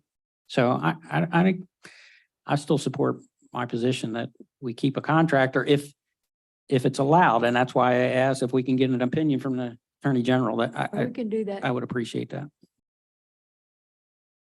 So, I would support a letter to the Attorney General. I would support a town hall meeting. If I could ask a couple of questions, Andrew, do you supervise the 3 employees that we have here? Yes, we have weekly team meetings, so we talk through what our upcoming priorities are. There's not obviously day-to-day supervision because I'm not on site day-to-day. And I'll just step back and say, look, this arrangement, while innovative, works in some situations and does not work in others. And I've been in some that it didn't work. And I've been advocating, you need to find a full-time finance director because you don't have enough in-house talent and resources to make this happen. That is not the case here, in my humble opinion. So you do have a day-to-day, but now as the assistant finance director and Patrick Cade, who does provide that day-to-day ongoing oversight that perhaps in a traditional sense, the finance director would have assumed. So it's kind of a hybrid role or on the consultant that comes in, helps with strategic priorities, efficiency initiatives, reporting obligations, audit preparation, things that especially that I'm really good at, my firm is good at, that we can help with some of those blocking and tackling things. So in all, I mean, it's a long-winded answer to your question. Yes, I provide the supervision that is needed to help the finance department run well on a day-to-day basis. It's Patrick Cade that's doing a lot of that day-to-day supervision of those 2 other team members. So do you hire and fire them or is that the city manager's job to do that? Or are you responsible for hiring and firing these finance employees? I mean, that would be a collaborative discussion first to say we have an employee within our finance department that's not working out well. I'd have those discussions with Patrick, then I'd confer with Robin, and we'd make a group decision. I don't think it's one individual pounding a fist saying, fire this person, you're out. So I would certainly provide my input, say based on my experiences, and I've got a lot of experiences working in a lot of different communities and employees in the finance department where I know, who's good, who's not good. I think right now we've got a great team. I can say that very confidently. So that's not an issue. It's just a matter of information. I'm not suggesting that somebody needs to go. Sure. So I assume then you do other cities as you do the same job for other cities. Would you say that the budget for this city is about average or more or less than some of the other cities? The budget citywide? Yeah. I mean, about average. I mean, yeah, it depends. We have some very small cities and then some of the larger. So would you describe yourself as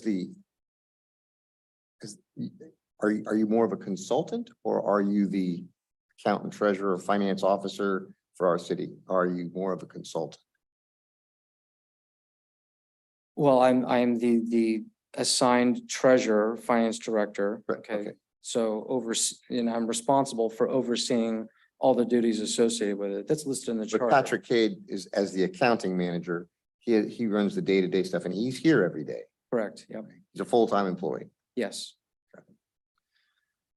So I just wanted to get some questions out there for my clarification. To support what Commissioner Kerr says, if we can get a response, even if it's no, I'm not going to respond from the Attorney General, I'd be supportive of that. And I'd love to have a place where the residents in District 1 could go and find out what the heck they voted for, because they're very loud about this right now. And many of them understand this better than I do. And I'd like to have a place where we could all get together and find out what happened in this, because clearly they voted no, but nothing changed. So I tried very hard to explain it before it even went to a vote, and I was in support of it.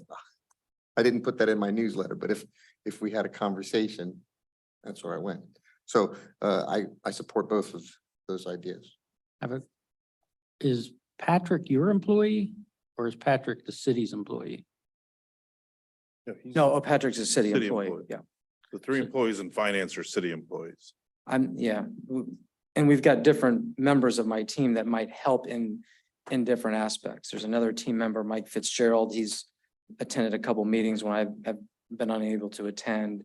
And he assists a lot with the department heads and other city staff on the budget process and helping them through their budget. So it's not just a one-man show with me. I'm the face. I spend the most time at the city and with city staff, but I do have a team under me.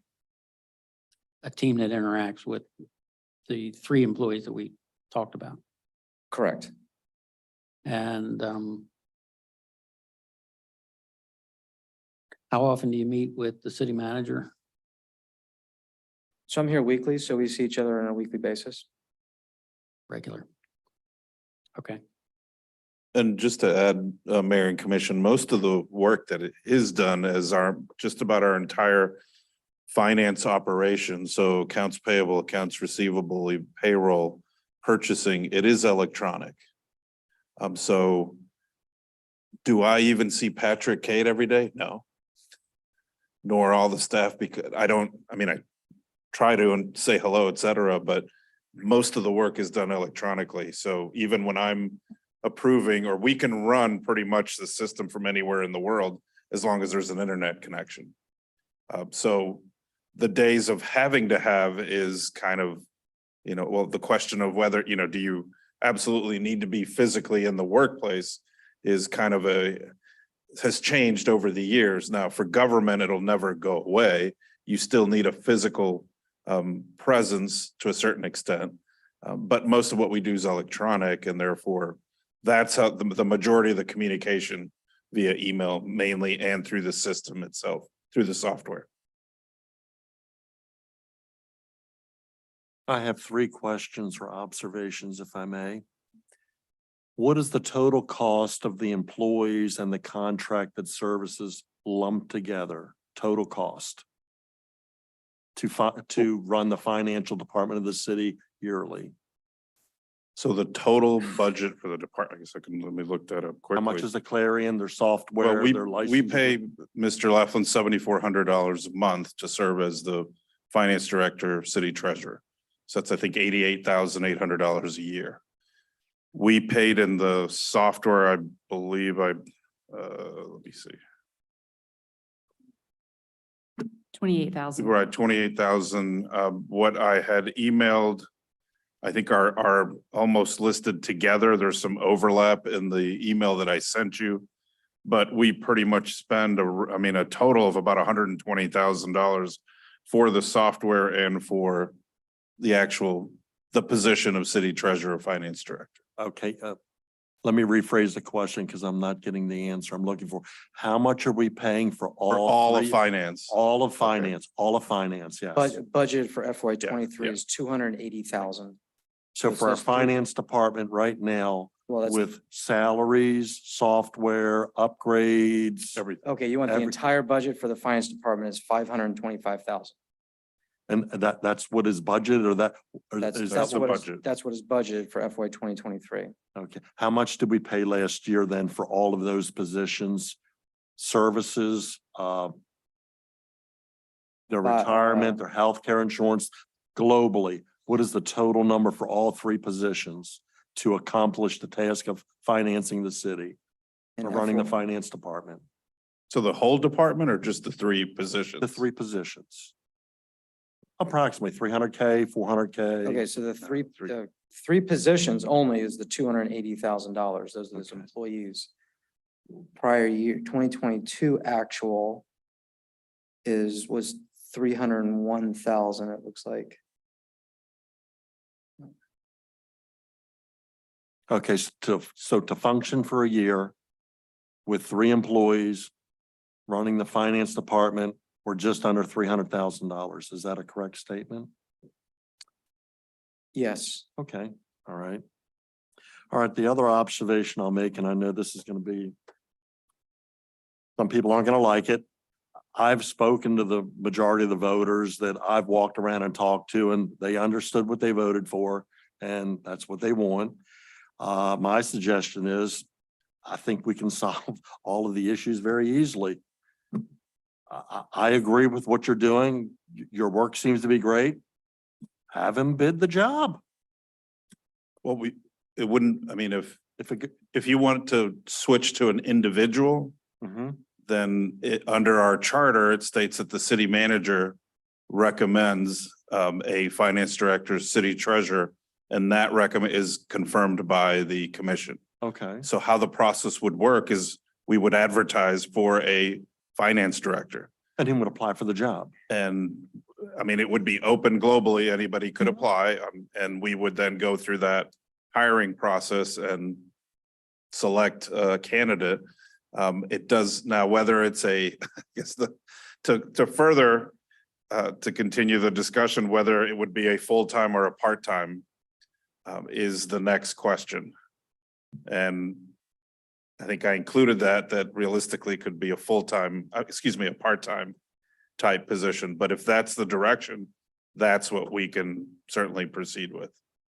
All right, in that $280,000, how many of those are city employees? Is there two city employees and one contractor? One city employee, two contractors? Can you elaborate on that? The three city employees. There's three city employees.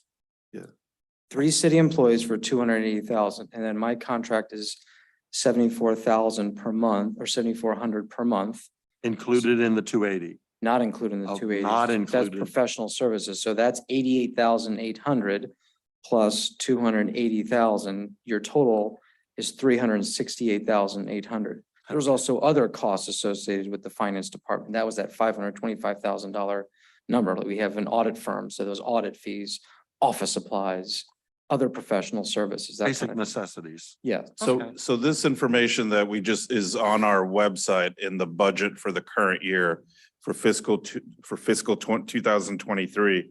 Under the finance department, there are line items for expenditures. The first line item, salaries and wages, actual and fiscal 2021 or 247,001. Budgeted for fiscal 22 was 221,620. And then the current budget for this year, 228,273, and that is for the three full-time city employees. The assistant director, the accountant, and Karen's position is, I should put it here. Payroll analyst. Yeah, thank you. Accountant, payroll, financial coordinator, assistant finance director. And then in the budget, as Mr. Laughlin stated, there is a line item for professional services and budgeted for the current year at $110,000. And that is where we pay the cost for a Clarion to serve as the city treasurer, finance director.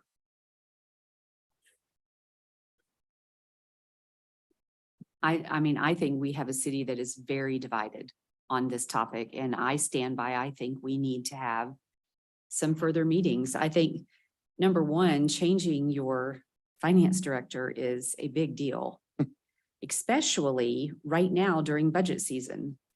To tell Andrew he has to go away and to bring somebody in who knows nothing about our city. We've done that before. And it was a very difficult time. I'm not saying that we should look at this vote and election and say that we're not listening. And I don't think that that is what the residents should hear. But when there are residents who are saying, I didn't understand it. And it was not like it was a landslide victory one way or the other. I really think, and to your wanting, Mayor, to give transparency and open communication with the community, I think we should have a meeting. Vice Mayor Kerr, there's no one here. I mean, he wanted this today on this agenda because he wanted input from the community and nobody showed up. You know, there are a few here. And don't want to discount that attendance, but there are not a lot of people here that are coming in and speaking. So each one of us have individually spoken to people in our districts, and we all have varying different responses that we've received. And I just think that I understand a resident saying there was a vote, this is how we voted, you need to make a change right now. The law doesn't warrant us making the change. It doesn't mean that the residents that feel that way are going to be happy with us. But I also think that it is on us to do the due diligence and make sure that the residents know what's going on and that they understand it. And that maybe in a town hall meeting, we might get some more buy-in where people understand truly what Andrew does. When you talk about someone hiring a subcontractor, most people think if you hire a subcontractor, it's going to cost more money. He's not more money. He brings a wealth of knowledge. He brings a team. It's not one employee. So we get him for under $80,000 a year and we have a whole team with him. We go hire a single employee. We don't really need someone full-time. They're going to be a single employee. They're not going to come in as a team. So I really think that we need to do some more exploration and education. Mayor, we're really not debating whether or not we should have an individual or a contractor because the vote was 537 to 427 out of 964 who voted. The mayoral vote was much closer. They were not questioning that. So, and I'm not trying to create an argument. I'm just saying people vote, it lost. And the issue I have with what the mayor said was if we do go ahead and search of a treasurer, finance a full-time one, I suppose Andrew probably wouldn't even apply because it wouldn't be as beneficial for him to just work here. So we have a dilemma. So let's see if we can get more understanding in the residents as Commissioner Kerr suggested. But also let's see if we can get some kind of a documentation to say we can or can't do this. It was my understanding that we didn't actually have to have the vote. And it was just for clarification. You did not have to have that vote. The commission at the time wanted to have the charter reflect what was actually happening on the ground. Right. And so the direction was, let's have this referendum to clean up the charter, to have it read the way it's happening on the ground. And that's why I provided you with the minutes of the meetings, the discussions that took place so that you understood what was going on back then, since you were not on the commission at that time. But I'll be happy to do whatever you want if you want to go the Attorney General way. I just think that takes some liability off of your position. So it doesn't take any liability off of anything. It's the bottom line. It just you're asking another attorney for another opinion because that's what the Attorney General is, an attorney. Okay. Well, just The just that. decisions We're asking for made a by second the opinion. Attorney General have no precedential value in court. It doesn't mean anything. The only thing that we can say is that, okay, here's Trask's opinion and here's the Attorney General's opinion. They may match, they may not, but the question is are you going to give more weight to one attorney over the other?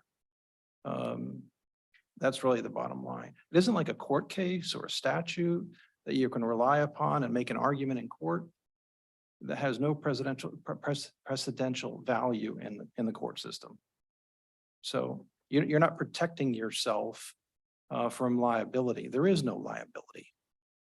The only thing that can possibly happen is that you would have someone file a lawsuit against the city for either probably a petition for writ of mandamus, which is basically a request of the court system to order the city to do something that is ministerial in a matter. So in other words, hire a full-time or part-time finance director. That's really what it would come out of it. Is there any dollar exposure? Absolutely not. There's no damages involved. It's just a matter of which direction the court would say if one of those types of lawsuits were filed. Obviously, there's some costs in defending them. You'd have to have a lawyer defend that petition for writ of cert, or I'm sorry, petition for writ of mandamus. Your insurance carrier will probably cover that. So there probably would be no out-of-pocket expense for that either. So me as your city attorney, interim city attorney right now, I'm telling you, I don't see that there's any exposure. I'm not sure that it's exposure to litigation so much as it is accountability to residents. Answer that question. And this isn't meant as a strike against you. If I could say the attorney general said that we're fine, it would carry more weight. Bottom line, I believe that it was a very close vote, this amendment. How many votes difference was it, did you say? 100 About 100 and so. Okay, 100 and so. But the people spoke, and I believe they know what they were talking about when they voted. It sets a very dangerous precedent if we, for the future, if we question the voters and how they voted and why they voted. I'm sorry, being totally transparent. The people spoke, and I think they knew what they wanted. Thank you.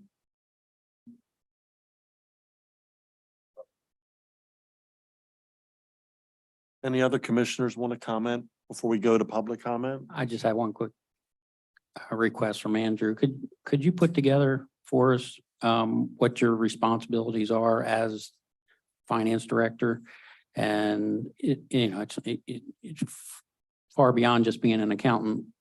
What services you actually provide as a finance director to the city. Our charter has section 5.5, city treasurer. Is that where you would go to? It's long. so- Sure. Well, and also there's our consultant agreement. I think it might be attached in this that lists the Is it in the scope of consultant? services. Yeah. Okay. Because I just want to make sure that, you're providing all the services that a finance director on site would provide. So if you look up, Google's responsibilities of a finance director, are we checking all those boxes? Are we giving recommendations and support to the city on any type of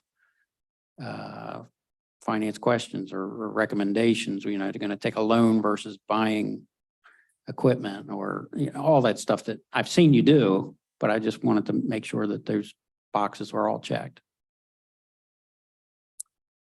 So, kind of going against the argument, well, we want a finance director because a contractor's not going to provide this service or that service or be, I'm just trying to circumvent the argument. That's all. And I could maybe even better answer that if there's feedback that you're getting from residents or elsewhere as to why an employee is better because I'm not performing certain duties that maybe they think. I would love to know that, right? So there's a lot of complexities to what I do that there's not a lot of people that do it.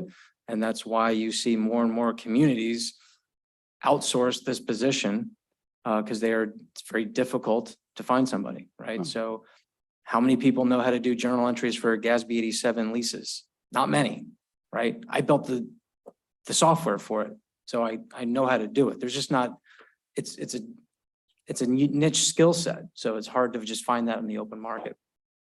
Right. Well, I And hope you attend the town meeting if one's put together. I'm happy to do that, yes. If those questions are asked, I'd be happy to talk about my background and the things that I do for the city. No problem. Absolutely. Thank Yeah, you. Commissioner, in the agenda packet are the list in the consulting agreement, what his roles, responsibilities are that essentially are in the charter, what the city treasurer, director of finance is required to do in the charter. And in the time that I've been here, there have been that all of those have been accomplished and even more in terms of our finance department. Well, it's hard to go against the results of a vote, but when you deeply Understood. feel that it's going to be to the detriment of the city to disturb what's going on for no advantage, I'm having a hard time with it.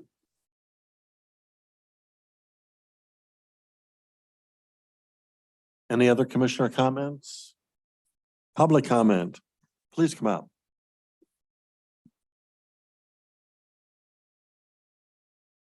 So Jeff Brooks, 425, 150th. So the one thing that wasn't brought up when you guys were all discussing, so what is the disadvantage of hiring a full-time employee? What is that disadvantage to the city? Nobody has said it yet. It would cost us more money. Period.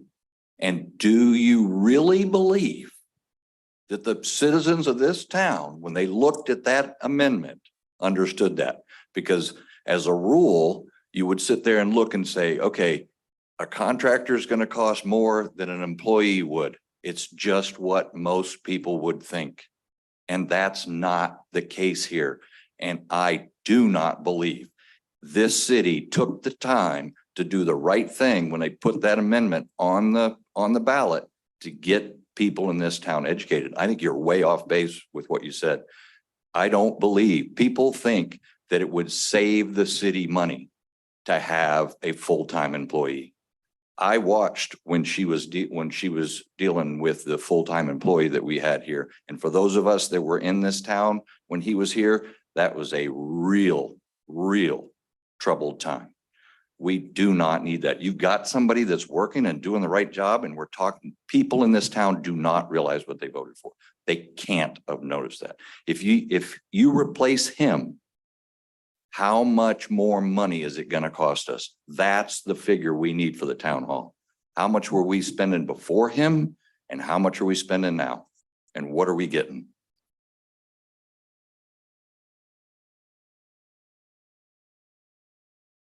Any other comment? Please step up.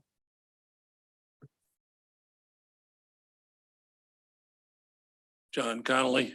I live on Normandy. I'm on the planning board. And two of you people have been on the planning board, and we have sat here wondering why we've never had an audience or why no one participates. So I don't know why that was put on the ballot, but it was. I don't understand it, but it was put on.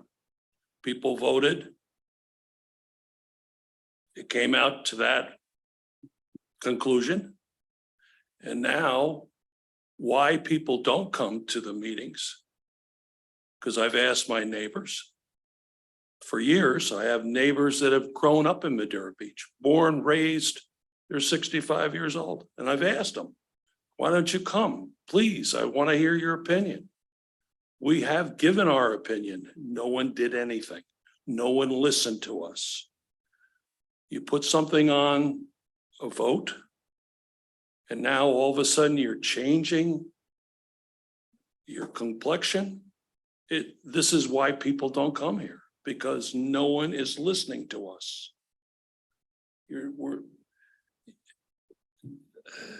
I can't say anymore. Thank you. Any other public comment? Please walk up. Thank you. I believe I'm reading this, Jerry Cantrell, 13322 First Street East. I believe I'm reading this correctly.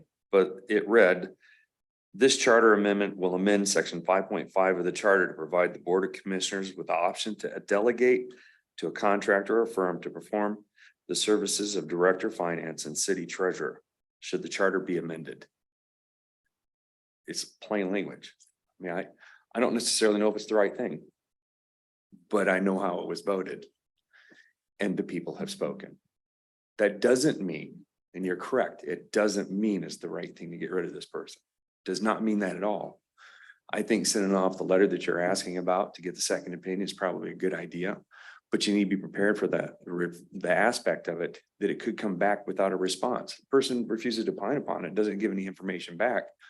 The citizen said, do this. What's your obligation? Your obligation at that point is to move forward, make sure you have the proper software and the proper people in place. It's not to sit here and say, we don't like your choice. You asked as a commission, and I know you guys weren't here. You asked as a commission, you got your response. You're obligated to follow through with that. It's up to you if you do or not, but you got to remember you were voted in office. And your vote makes a difference. What we asked you to do, we have stated. Whether we like it or not, that's what's been chosen. And I think you're doing your due diligence by trying to investigate. I really do. I think you're doing the right thing. But you need to be prepared to take the action that you may not like. You have to be. Thank you. Any other comment? All right, let's move on to the next item then. RFP for city attorney, professional legal services. So Mayor and Committee, this is a continuation, I guess, over the last couple of years. You do have an interim city attorney appointed by a prior commission, and this has been discussed several times in the time I've been here. And now it's back before you as to options, how the commission wishes to proceed. The city attorney is a charter officer under your responsibility to hire, et cetera. So I'll start this one. We've kicked this can down the road several times since I've been on the board. When I first came on the board a little over a year ago, my introduction meeting with Tom, it was at his suggestion that we have this RFP. And I would hope that his firm would participate in that. But we need to get it out there. And interim is supposed to be a short period of time. It's been quite long enough. So the only thing that I would make sure is that the RFP, and I haven't read it totally, we don't have any conflicts of interest conversations that get thrown around out in the community are always suspect. I do know that we've had the conversation with Tom that he does not represent, his firm does not represent developers. Is that correct? That's correct. We don't represent developers. So that conflict of interest could not be there. And I think any RFP to have a potential conflict of interest where you're representing the city and developers, which is the biggest thing in this community, that would be that just would not be allowed. And we just need to make sure that that's in the RFP. I don't know of any other conflicts that might be thought of. But any firm that represents developers, I think should not apply. So the Trask firm is a board certified in city government law firm.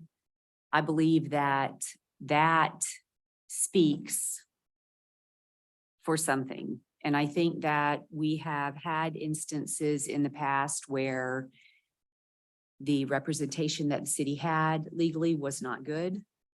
One could argue they may or may not like Mr. Trask. I have found in my experience, sitting up here on another commission as well as sitting in the audience, that they come well prepared. They have a multitude of attorneys who are highly educated. I would also hope that if we go out for an RFP, that they will participate in it. I read through this, and the thing that stuck out to me was in the qualifications, we don't really call out that they have to be qualified in city government. And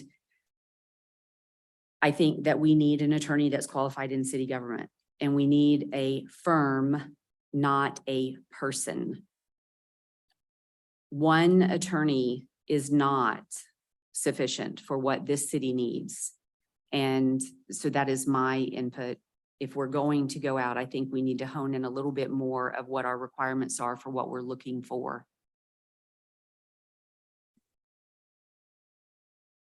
I definitely agree with that, especially the statement, excuse me, that we need a firm, not just one person. I think that's great.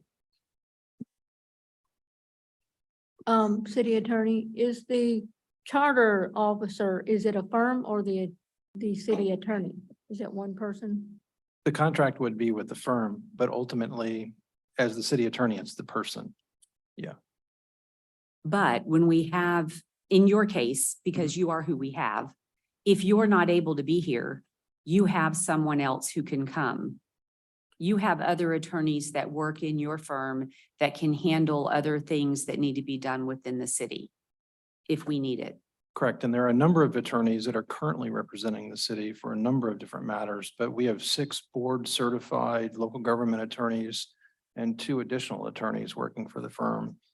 There's a total of 8 of us. So yeah, if there's a conflict or I'm on vacation or whatever, yes, we have one of the other lawyers step in, but 6 of them are board certified. It's important because there's only about 250 board certified local government lawyers in the state of Florida out of 110,000 lawyers. So it's, there aren't a huge number of local government law firms that have a gaggle of board certified attorneys like we do. So. Commissioner Brooks, you said that one of the stipulations for an RFP would be a board certified. You were saying something, Commissioner Kerr, that I walked in the middle of. What were you saying that you would want to be a part of the RFP? That I want to be prepared, make sure that if for some reason we were to choose a different firm, that there's no conflicts of interest down the line. Right. So with those 2 recommendations as part of an RFP, I would support that. So we can find, I've talked about since for the whole year that I've been here. I think it's, and it seems to be where we're headed with those stipulations, because that would certainly narrow it down very quickly with those 2 stipulations, not representing developers and being board certified, specializing in municipalities. Do you know if those items are in the RFP? Not currently that they be board certified. That they be, well, I think that's important. Yeah, we would include, yeah, I mean, I think that seems reasonable to add that. Yeah. We will include that. I mean, we are city government, so you do want Yes. an attorney who Absolutely. knows city government. We don't need an Absolutely. attorney who does, Personal injury. right? So, And the restriction on any potential conflicts of interest. I don't know how that could be worded, wordsmithed. I don't, Sure. but I think you get the intent. Yes. I'm also in complete agreement with this. So we will proceed to then issue an RFP for essentially legal services, a city attorney. We will come up with a schedule. We'll come up with a committee to issue and review, and we will go bring you back up certainly all the details regarding, but hopefully can do that over the next month to have responses within the next 6 or 7 weeks, which I do this as soon as possible, and then keep you posted on the progress. But it is a minimum of a 30-day, certainly just to advertise and and bring that back to you. Do we have public comment on this topic? Come forward, please.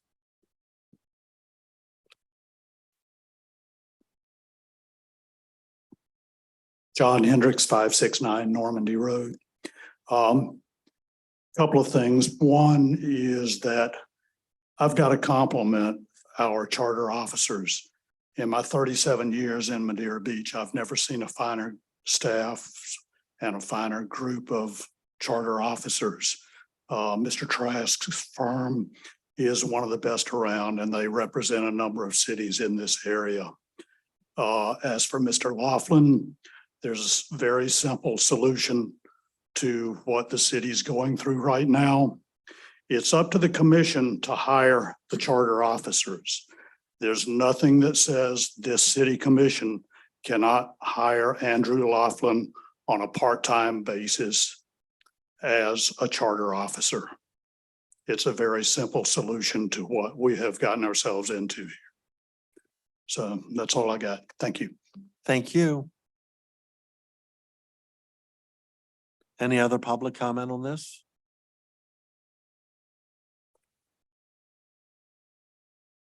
Okay, next item up is RFQ for engineering services.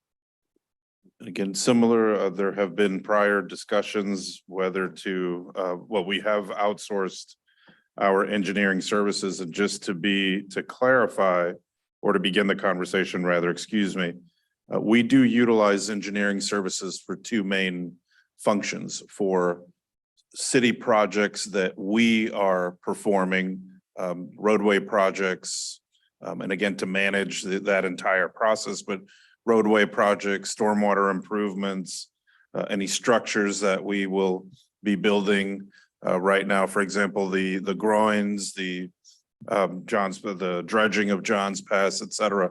We have been utilizing an engineering firm.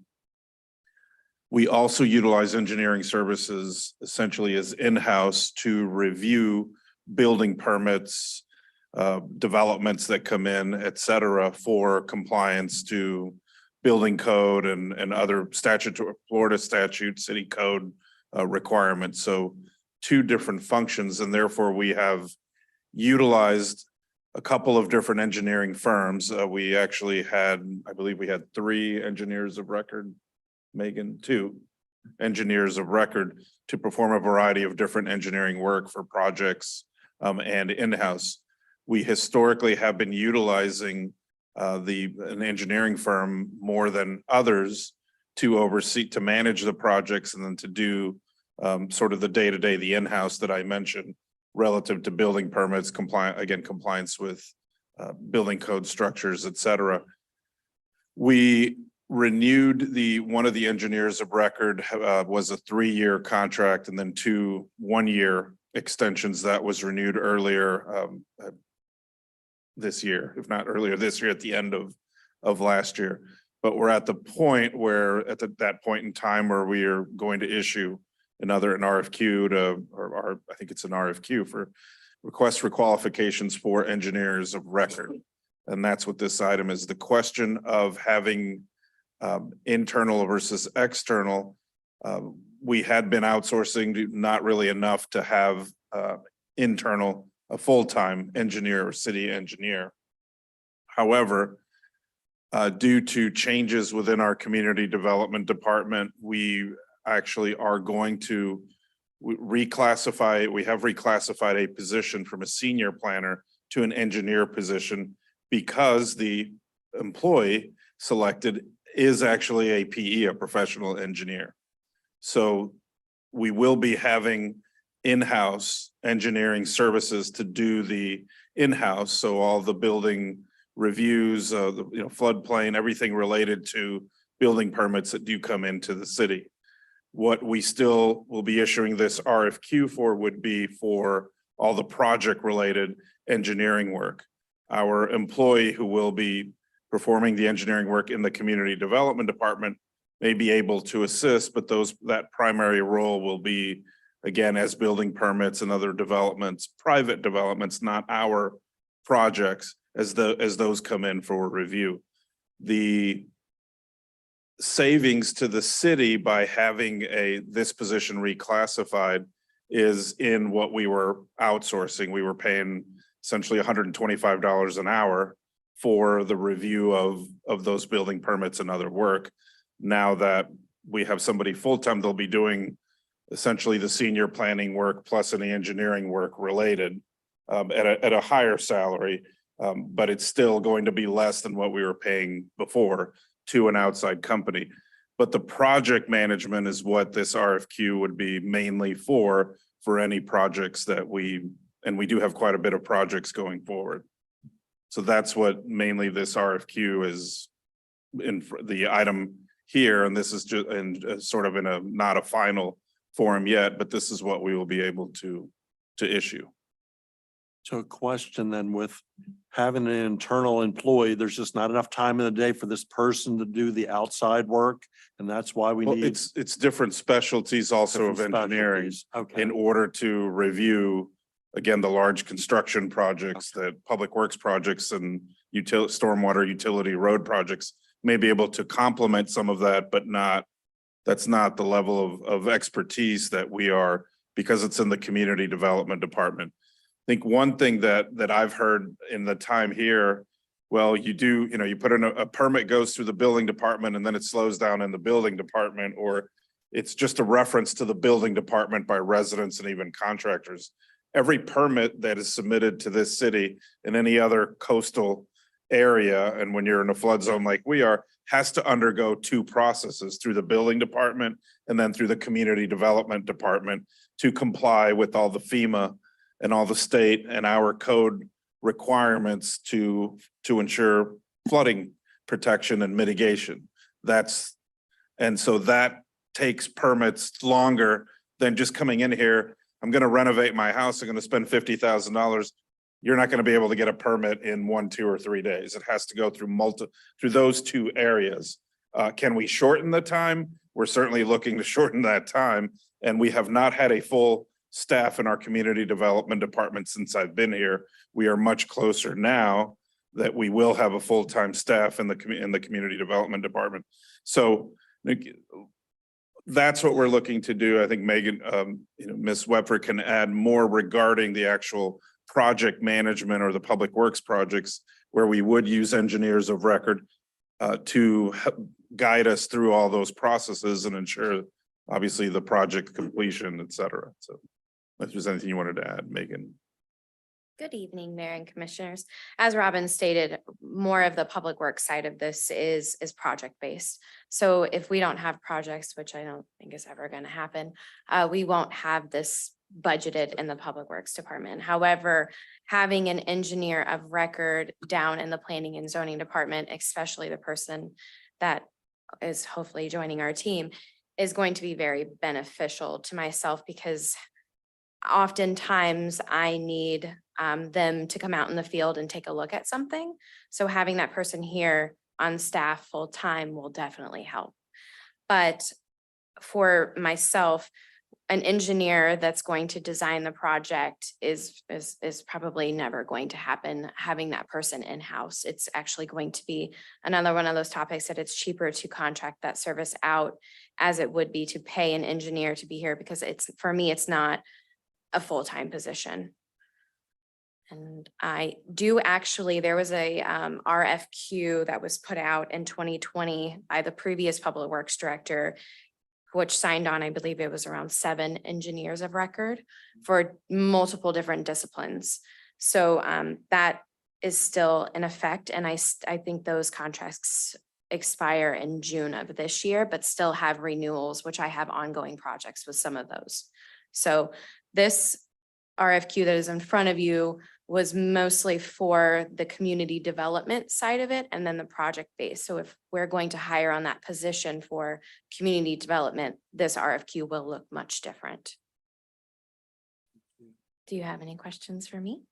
So the idea is to have several firms It is available. nice. Available, yes. Available to us, depending on which disciplines they have.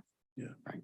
Or Yeah. if they, For example, a firm that to work on beach groins is a little bit different than building a parking garage. A absolutely. little bit different than dredging. John's Pass, a little bit different than the, getting everything ready and then the milling and paving of streets. So different firms, different disciplines within the engineering world to be able to do that. It's great news that we're And potentially getting someone in-house.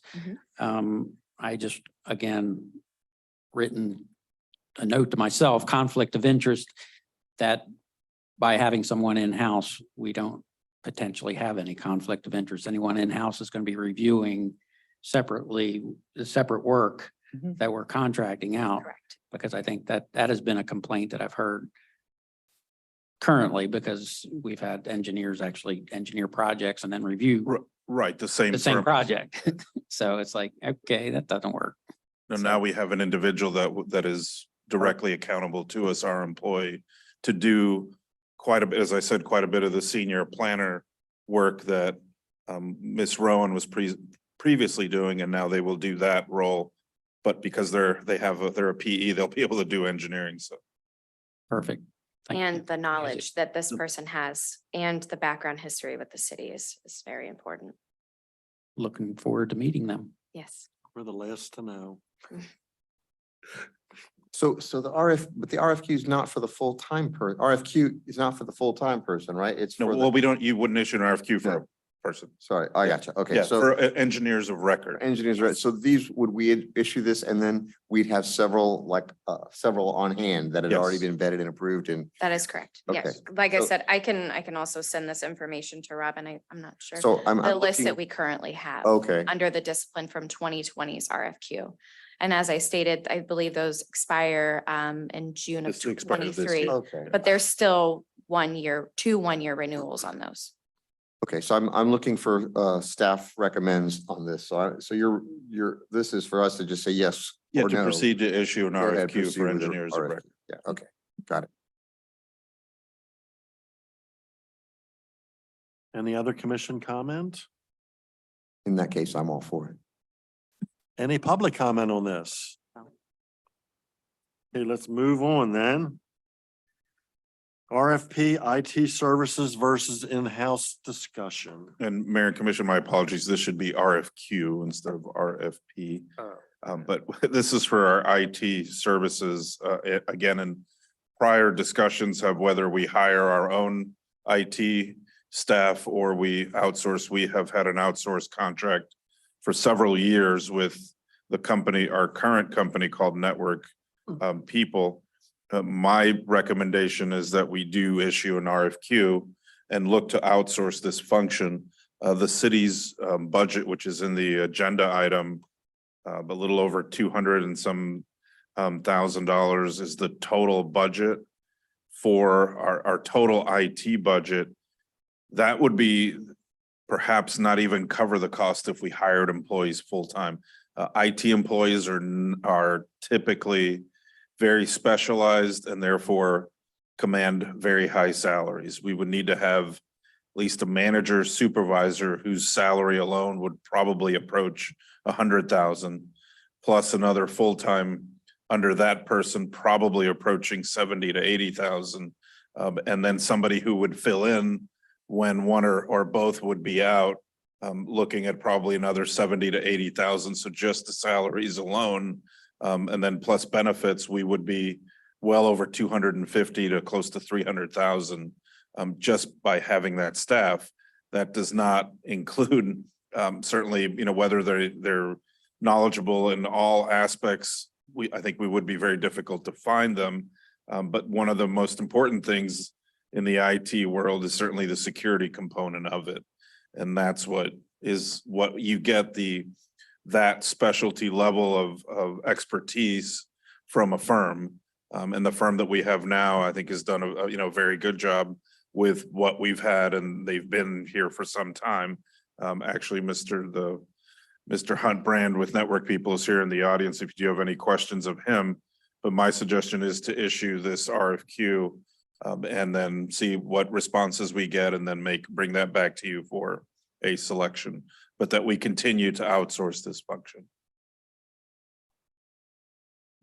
So I've had experience with Network People. My question is, are we they also can respond to Yeah, the. they'd be, sure, yeah, if they wouldn't, if they're Got it. interested in responding I, to the RFP. I agree they that, can do I agree that we need a company for this, not a full-time employee.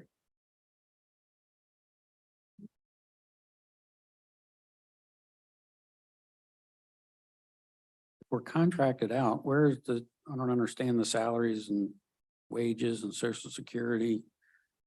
All on page 189. So in the cities, we had a half-time person internally that was doing some of the IT. They're still doing, but not at that salary. That should be in my budget, but the 200,000 is what the computer hardware support services is the budget for the outsource. Next year, that should be zero. Next year, that'll be zero. We're not paying salaries or wages for IT.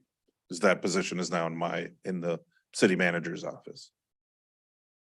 So it was approved with the current year's budget. Do we currently have any people in-house that do IT work?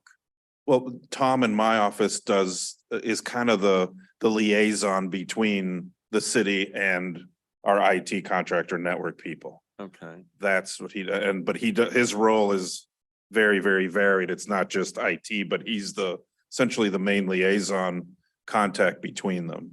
But in Okay. terms of actually, if the server's down or if, something's not working with a piece of equipment, he can try to troubleshoot, but ultimately we, resolve with our contractor network people. Okay, so the analogy is it's going to be cheaper to use a contractor because you're going to need 3 people in-house to do the Least three. same job. I have to disagree. I came from a fire service of 31 fire stations, a fire department headquarters, training academy, fire marshal's office, and they had 3 people to manage all of that when we just have this building. But we have 80 full-time equivalents. And we have 5 locations. Okay, but it's still a whole lot less where where I came from, a very large organization had 3. And this organization, just eyeballing things and knowing what I know, is 1/5 the size. And you're gonna need 3 full-time people. We'd have to have enough coverage and enough backup Okay. for that to work. We could try it with 2, but it's still just salaries alone would be close at least 100, probably 160 to 180. We could try it if that's your direction, but I just don't feel comfortable having a full-time, if they're both out. The whole concept, if one of them doesn't return one day, particularly if it's your manager, you have one backup. That's the process. This is a whole city that we're talking about. And it could be, whether it's larger or smaller, just depends on but could we do it with one person? We probably could, but you wouldn't want to do it with just one person. No, they're guaranteed not to be here every day. They've got Right. vacation. And so you need a second person to do that. Do you need a full-time person? Yes, you could do it without a full-time person, but again, having to find somebody, I think would be very difficult. We could try that if that's a direction. I just don't see how that would be possible to do that. Well, that's just my opinion. 1 out of 5 next. Somebody else like to chime in. And also what we have paid network, what we've paid That's okay. network people in the last few years, between 132,000, 163,000, 147,000 is what we have paid for our external Okay. IT work. So I think external IT is much more cost effective Like it. and you've always got a backup.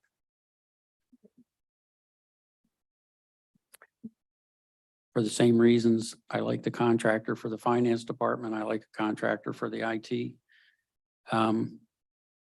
You have the backup, you have expert, you don't have to have one person that is an expert in everything. You have a company that's backing them up.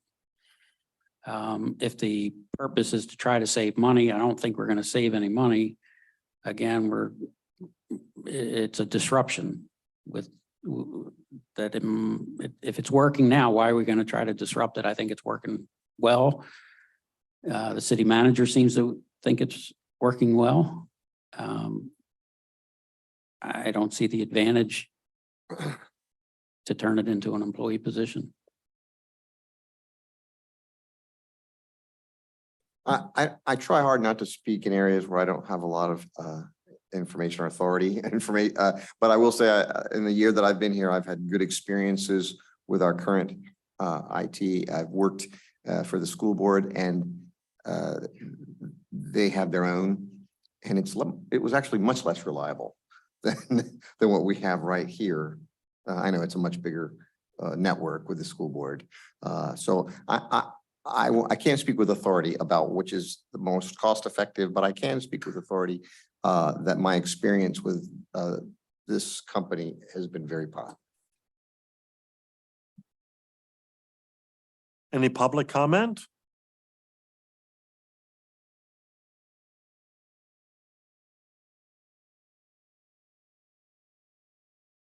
I guess next item then. Rick, If that seems, yeah. Seems like that issue. consensus is we issue Issue with the RFQ. yes. The refuge truck modifications and container purchase. And again, Mayor and Commission, put this item back on regarding questions you may have or in response to our change in our sanitation. And again, just to focus on sanitation, just the trash collection, that we acquired the containers, the 64-gallon containers or toters, and modified our collection trucks, again, for the myriad of times that we've addressed this and the reasons of simply better controlling and managing our refuse collection. Now we provide containers with wheels, with lids, better odor control, a little bit more space for people who, well, for some, we have quite a few that have requested a second and a third, and I think a couple of fourth container, but it's a uniform process. I have seen very, very few just trash bags throughout the city. I'm very happy that people are using the containers. It is, as I've stated several times, this was a big change. It's a big change, no doubt about it.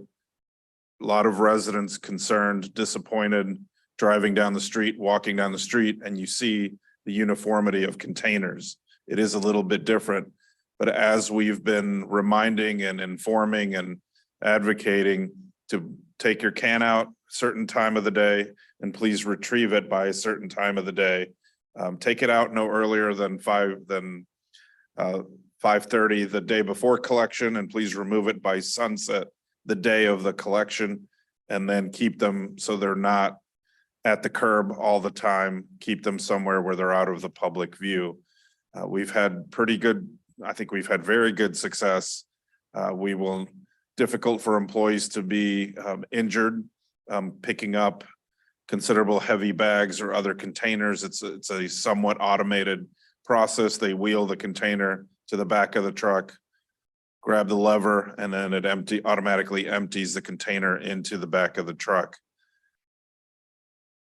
We're, again, just for odor control, for trash flying, of course, on a windy day, trash is going to fly regardless of what we may or may not do.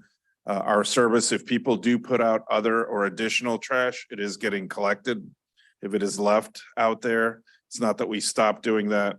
We are also reminding residents that the yard waste is on Wednesdays, as it always has been. However, we had some residents who would put it out for collection and it would be removed on the day of the trash collection. I think we're still doing that, but we are encouraging people, reminding them just to put it out on Wednesday. Even where I live, I put some palm fronds, 5, 6, 7 palm fronds from the backyard, and they were collected today, Wednesday. I remember that I needed to put them out this morning, and they were removed along with a lot of other yard waste near where I live or other areas where I drove around. So Megan, anything else to add? Robin did a great job. The only thing that we will be adding, and we are going to bring this back probably, hopefully within the next couple months, is a fee for a 96-gallon container, because we do have residents, as Robin stated, that want a third and some that even want a fourth. And the option to, for the commercial properties, much like a lot of the rentals that have the 164-gallon container, their trash is overflowing on both of the pickup days. So for the guys having 2 and 3 containers, that's kind of going against what we were, one of the major purposes of adding these containers. So we will be adding a fee for that. It's not going to be much more substantial than what it is currently, but it will be just a little bit more because currently right now, if someone wants an extra 64-gallon container, it's an additional $14 per month. And I have residents that, I'm not kidding you, are like, okay, well, give me 2 more. And I then ask, do you really feel as though you need 3 64-gallon containers? And then I talk to the guys and I give them their address and they say, absolutely, they need it. And then even on top of that, those same residents have a 64-gallon container for recycling that also fill that up on a weekly basis. So we have residents out here that accumulate a lot of trash. So that's the only thing that we will be bringing back in a fee schedule whenever, I think there's a couple other departments that want to add or change a couple items. But we're just bringing this back again because it's a hot topic and the residents have been pretty well with it. Again, if anybody has special needs that they have or a disability and they cannot wheel the cart out to the street, simply just give me a call. I put them on the list. The staff, they're the same guys. They've been here for 25 plus years. They know who needs the extra help, but it does have to be in front of the house or visible from the street. We will not go behind fences anymore. I just had one of the guys tell me today that he got nipped by a dog this morning. So, and that was just out getting a dumpster. So. Do we have the larger containers in stock or is that something you're gonna have to purchase? Oh, I have them in stock. Oh, okay. Those are the same ones we use on the beach and John's Pass Village. Those are the 96-gallon containers. And actually in a couple residents or commercial properties, I've already swapped them over. So I have probably, I could give you an exact account if I pull up the spreadsheet, but I would say probably 12 out currently right now of the 96, just because it simply makes it much easier. And Megan, how many vacancies do we currently have in sanitation? 2. 2. We've pretty much had 2 vacancies in the nearly 17 months I've been here. Mhm. And when I've met with, I think the only one I'm meeting with Commissioner Tagliarini Friday, and Mayor need to schedule for next week, regarding related with the budget, some personnel changes going forward. Part of it is related to, there's just positions we haven't been able to fill. And so going forward, this is the beginning of, again, the big change of a more automated trash collection process that nearly every city has gone to. Again, as I've said several times, we're about the last one out here that has gone to this process. Eventually, down the road, we will have a truck with a driver and an arm will extend and empty the cans. It's been very difficult to fill these positions in sanitation and it's just the what's happening into the future. I would disagree that it's a reduction in services. It's simply gravitating to the point where it's more efficient. And I understand government does not have to be efficient. I've had a lot of residents tell me that, but we strive to be efficient every day. Again, it's not my money, it's not our money. We're trying to, obviously provide the most efficient, effective, but at the same time, we do have to make these changes. There's really no way around them. And again, better odor control, trash control, just an overall better management process. Yes, there continue to be some quirks and oddities that we're working around and looking to improve, and that we will constantly do that. And we definitely appreciate all the feedback that we continue to receive. But I know it is a change in some of the streets to get used to just seeing your street lined up with the brown containers 2 days a week, or the recycling container every Wednesday. But unfortunately, that's where we are. And I personally prefer to look at that versus people who would just put out a trash bag. And then occasionally they wouldn't even tie the trash bag. So that's just something that Madeira Beach we're nearly there and again, alleviate some of the issues that we've had going forward. And also our 2 long-serving employees will one day tell us, I'm retiring, I'm leaving in 2 weeks or a month or I think it's maybe within 6 the next months. 3 years, Yeah. they're both gonna retire. And those are both of the residential guys. So I do have a truck scheduled for 2024, and looking into that truck, it is going to be a side loader. And that's only because of the schedule of our trucks. We've got a fairly new fleet. Our oldest truck, I believe, is a 2019, 2018, 2019. We typically keep them for 7 to 8 years. So moving forward, and I see the way you're looking at me, Commissioner Kerr, and I totally, fully agree with you. As Robin stated, this is not something that's by choice, really, it's by staffing.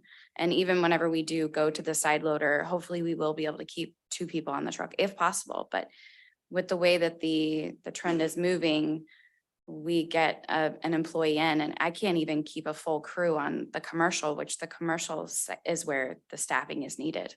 So if we were to able to alleviate a position, a third person on the residential crew, we could then move that into the commercial crew and then have a full staff versus having 2. And a temp that today, the temp that we had, it really was half of a person. So, and then at that, it makes it harder on the other 2. So it's a trickle down effect. If I might, page 210, fiscal impact, 96 gallon containers. Thought you had mentioned you had like 12, and this is 2,096 gallon. That carts. Is was, this was just the for pre- original, This, yeah, this You was just- the original memo that we had Okay, put in. all right. Just yeah. wanted to straighten that out. yeah, Um, just to show the difference in the cost. cost. That was Yeah. my Total question cost too. originally. 2,000 more. Okay.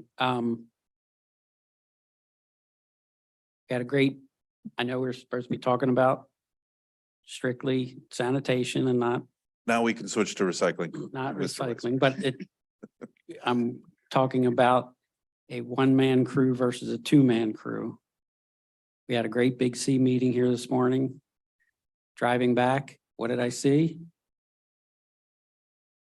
Recycling out on the grass, because it's a one-man crew. He doesn't get out of his truck. And whatever empties, empties. So I pull in my driveway. I go, just happen. He's emptying my container. So I go to get it. And it's not empty. I have again. Okay. So if it's happening to me, it's happening to others. So I'd say, well, this box had to be caught down in there or something. So I reached down, no, it's hardly even touching the sides. So I ran down in front of the truck and stuck it in one of my neighbors that he hadn't gotten to. We have to do everything we can do to have someone on the ground. We're trying. You know, if someone was on the ground, they would have picked up those few pieces that fell out when he emptied down the street. If someone had been on the ground, they would have seen it wasn't empty. A one-man crew, I'm totally against. I fully agree with you. It's not, We have to it's not a find- choice that I don't think that we're really gonna have an option to make, but in the event, we will be set up to be able to run it as a one-person crew. So is it ideal? No. Will we do our best to make it to where it is a 2-person crew? Absolutely. Well, we're going from the best of any community that any of my neighbors has ever lived in as far as sanitation. I mean, all the accolades you know, your crew has been awesome and we're spoiled. I know. And to go from that and the justification being that all the other communities are doing it, we're the last one. That's not a justification. There has to be a way to man these crews. Even if you have a truck, a one-man truck, and you had just somebody walking around with them, I don't know. I'm not pretending to have all the answers. All I know is the level of service has dropped. I fully agree with you. But again, we can have an open position and we can raise the salary to $18 an hour and give them $19 an hour if they have a CDL. But if nobody's applying for the position, what are we to do? We bring in temp services and that's just Maybe as we need to well go as to 20. having a. I don't know, all I know is that is the single biggest complaint that I'm hearing is that they're just not fans of, the tippers on the back where the guys have to actually still be out of the truck and they grab it and they empty it and they look in, oh, well, I didn't get all that. Or if they reach in and there's a bag and they grab the bag out because it's a little quicker, that's their option. So are we not a fan of recycling or? are we We're not fan of? we're not a fan of a one-man truck. The guy Okay. doesn't ever get out of his truck. Okay, so recycling and- currently, But we of- currently of don't- Any of it. We yeah. don't have that currently. right? My comment was we But- may have to go to that We might in the not. future, but I'm- we're not I'm- there yet. I know, but it's like we're already We're preparing accepting ourselves. ourselves to Well- be down that road. And I'm just totally against it. Purchasing a $300,000+ truck for the future of a year and a half, possibly 2 years, when we're not gonna Well, replace a yeah. vehicle. We have to prepare because the equipment changes. Right. So we're not saying it's gonna happen tomorrow, but in the next couple Well, We'll years, continue it's to see very how it goes possible. with the recycling as it gets better. I mean, that's my feedback on the recycling. I'm sure, you hear I from a lot of don't- people. I don't. You no. don't? We haven't heard, but what we know is that a significant more amount of items are being recycled. Yes. One, because the containers are bigger, for one, and it appears that more people are recycling. Yes. We're about to complete the 4th month Mhm. with the current process. But what the company's telling us is more people are recycling and more items And less the- contamination. and less contamination. However, I agree, but there is an issue with still the items flying around or the containers not being emptied. We'll continue to address that with them. Mhm. We know that, as I think you're aware now, Vice Mayor, every truck does have considerable amount of cameras and other to be able to determine what is going on. They do have the GPS to determine where that truck was every moment that day from the time it was turned on until it was turned off. So that's a technology that is now available, but I mean, we will do everything we can. And if we have to make a change to avoid that, then we will make a change. All in the I can do future. is provide personal feedback and feedback from my neighbors. Please tell them to call me, because honestly, I can tell you from the Well- previous vendor, if one house was missed or one street was missed, I received 20+ phone calls. I have not received a recycling complaint and probably since yours, probably 2 weeks, maybe longer. That's good.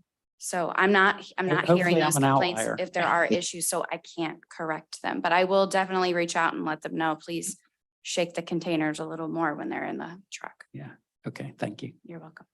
I have a question. Sure. Well, on recycling, they do a fabulous job at our place, and I've never seen the truck with only one person. So that's when the recycle comes to us, there's 2, sometimes 3 people on it. Mhm. For staffing sanitation. Do you know if other surrounding communities are struggling with the same? Yeah, I figured as much, They are, but and we are in competition with the other cities. so whoever's offering the best, and whatever. Public Works is one of those where I've gotten calls from Indian Rocks. I've gotten calls from Treasure Island. They're like, hey, what are you paying? How many people are applying for the positions? Are they qualified? We're getting people that are applying from up north, like New York area. The realistic, that's not, you can't hire that kind of person or somebody that has 0 experience whatsoever. And honestly, they're not going to make it in sanitation. So there's positions where you can train for, and sanitation is not really one of those, because when I say they have the worst job in the city, they have the absolute worst job in the city. So we try, and I just tried to hire a guy, but unfortunately I got back to him in a couple days and he took a job at the county. So if we're not quickly on it, or if our salary is $1 less than, or even 50 cents less than, and our sanitation guys have to work every other weekend because we're so short-staffed, that's not desirable for them. Therefore, they're going to the next place. I understand that. Well, thank you for trying. Of course. One other thing because this is also an observation, and I know, Mayor, you've made the same observations this week regarding changing containers at Johns Pass Village. And we're still reviewing that process, because inevitably it's just become an issue in a few of the containers that have had food, beverages, et cetera, dumped in them. And essentially they would need to be cleaned every day. So because of the odor and the items that either get stuck in there, may not be completely emptied. Just wanted to alert all of you. I mean, we're cognizant of that. I noticed it a couple of weeks ago, just checking the, or making a lot of trash when I go to a business and then spreading it out over the next 10 containers. But there is some issues with the containers out there. We're aware of that, and we're looking to see if we have to go to different containers out there due to the food and the drinks that get dropped in there. Then we may, interestingly, the two businesses that or three that generate the most amount of beverages are not where the ones that you found, Mayor, or that I found to be the smelliest and the dirtiest. These are kind of ones that you wouldn't, they're in front of, one is in front of a clothing store. And others were near a restaurant, but so whatever the case may be, it's, I think, where people are, what you're walking, and it's just something you really can't control what somebody's gonna put into a container, but we're aware of that, and I mean, if we have to make the change, we'll make the change and utilize different containers out at Johns Pass Village. And we are also spraying those. So another level of service that our sanitation department does, every commercial dumpster in this city is sprayed with a deodorizer after we empty it. That is a mixture of Fabulosa and Clorox cleanup. So these containers in Johns Pass Village and also on the beach are being sprayed 2 to 3 times a week. So the village is Monday, Wednesday, and Friday. Depending on how bad they are volume, I told the guys to spray them on Sunday as well. So if you do have areas, just let Robin know. And the beach, we're looking at different pieces of equipment where we can actually clean the containers. So I'll probably bring that back to you for the budget season. Just one last comment. In the public areas, I've heard, comments, ew, I don't want to touch that Yeah. lid, So Yep, that's what we're reviewing. an open type, side open type where you can throw your trash in a public area like Johns Pass Village just kind of makes sense to me. Just, I will say that, so the bad or the odor, a bad odor or bad smell from just the regular trash cans has gone away. You're not gonna, I mean, As you're so far, walking. it's those, that when you do open the lid and you're within a certain, then it does, but with the lid down, everything is fine. Before we had those, you'd walk past some of them and I'm like, holy cow, it's just a horrible smell, flies in and out of it. But now you don't have that. It's just when you open the lid, that's the problem.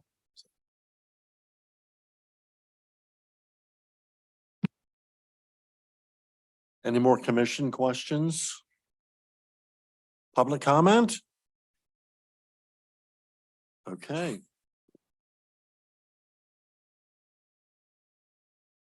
We're getting there. We're up to J. W&A Third Amendment for cleaning services. Go ahead. Hello again. So W&A is our cleaning contractor. The city has actually contracted with them since 2014. Back in 2020, we did go out to bid, but the direction from the commission at the time was to continue the contract with W&A because of the level of service and also their knowledge of the city. So what I'm bringing before you today is the third and final amendment to their contract, which will expire in 2024, which then we will go out to bid for the services. So the facilities that W&A cleans would be here at City Hall, which includes upstairs and downstairs. The whole facility, rec center, fire department bathrooms, the marina, and all of our public restrooms. So the first amendment to this contract only included 2 times a month or 2 times a day cleaning for the months of, I believe it was April to September for the public bathrooms, the beachside and the village. But what we had noticed was that we substantially needed to up that during the months of March through September. So the reason why the fee changed for the Second Amendment was because of those additional cleanings for that extra month and that third cleaning in those bathrooms, because they were just not to the level that we wanted them at.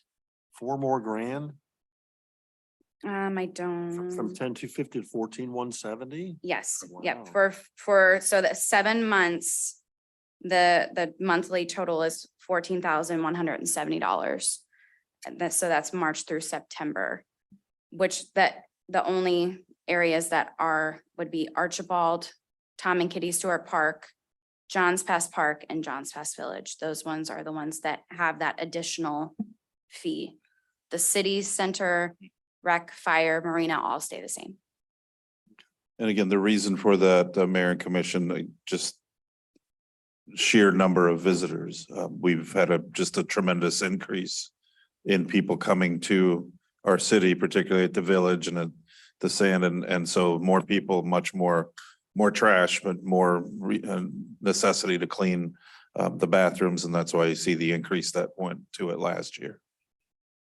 And every indication we have is that we're looking at even more visitors in 2023 than 2022. Not much we can do about that, even though there are a few residents who would like to see fewer. But it's a little bit beyond our control. So we have to take these measures to, again, ensure that our restrooms are, we did receive, even I received last year complaints about the restrooms and just not being cleaned often enough, particularly at the village and at Archibald. That seems to have been, I've only had, I think, 1 or 2 this year. And that's because I know one of them, somebody went in and kind of messed all over the sink and then left and didn't notify anybody. So the next people, and that happens, I mean, usually March or April time of the year.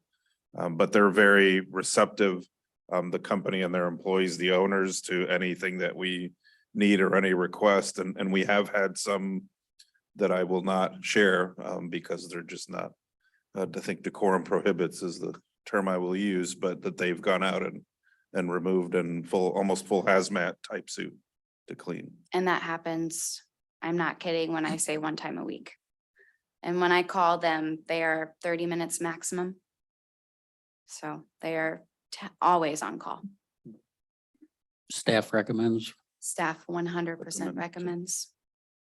I support staff recommendation. Absolutely.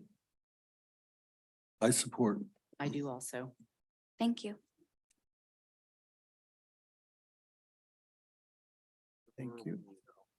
Your. Okay. Lost my paper, okay? Let me borrow your K.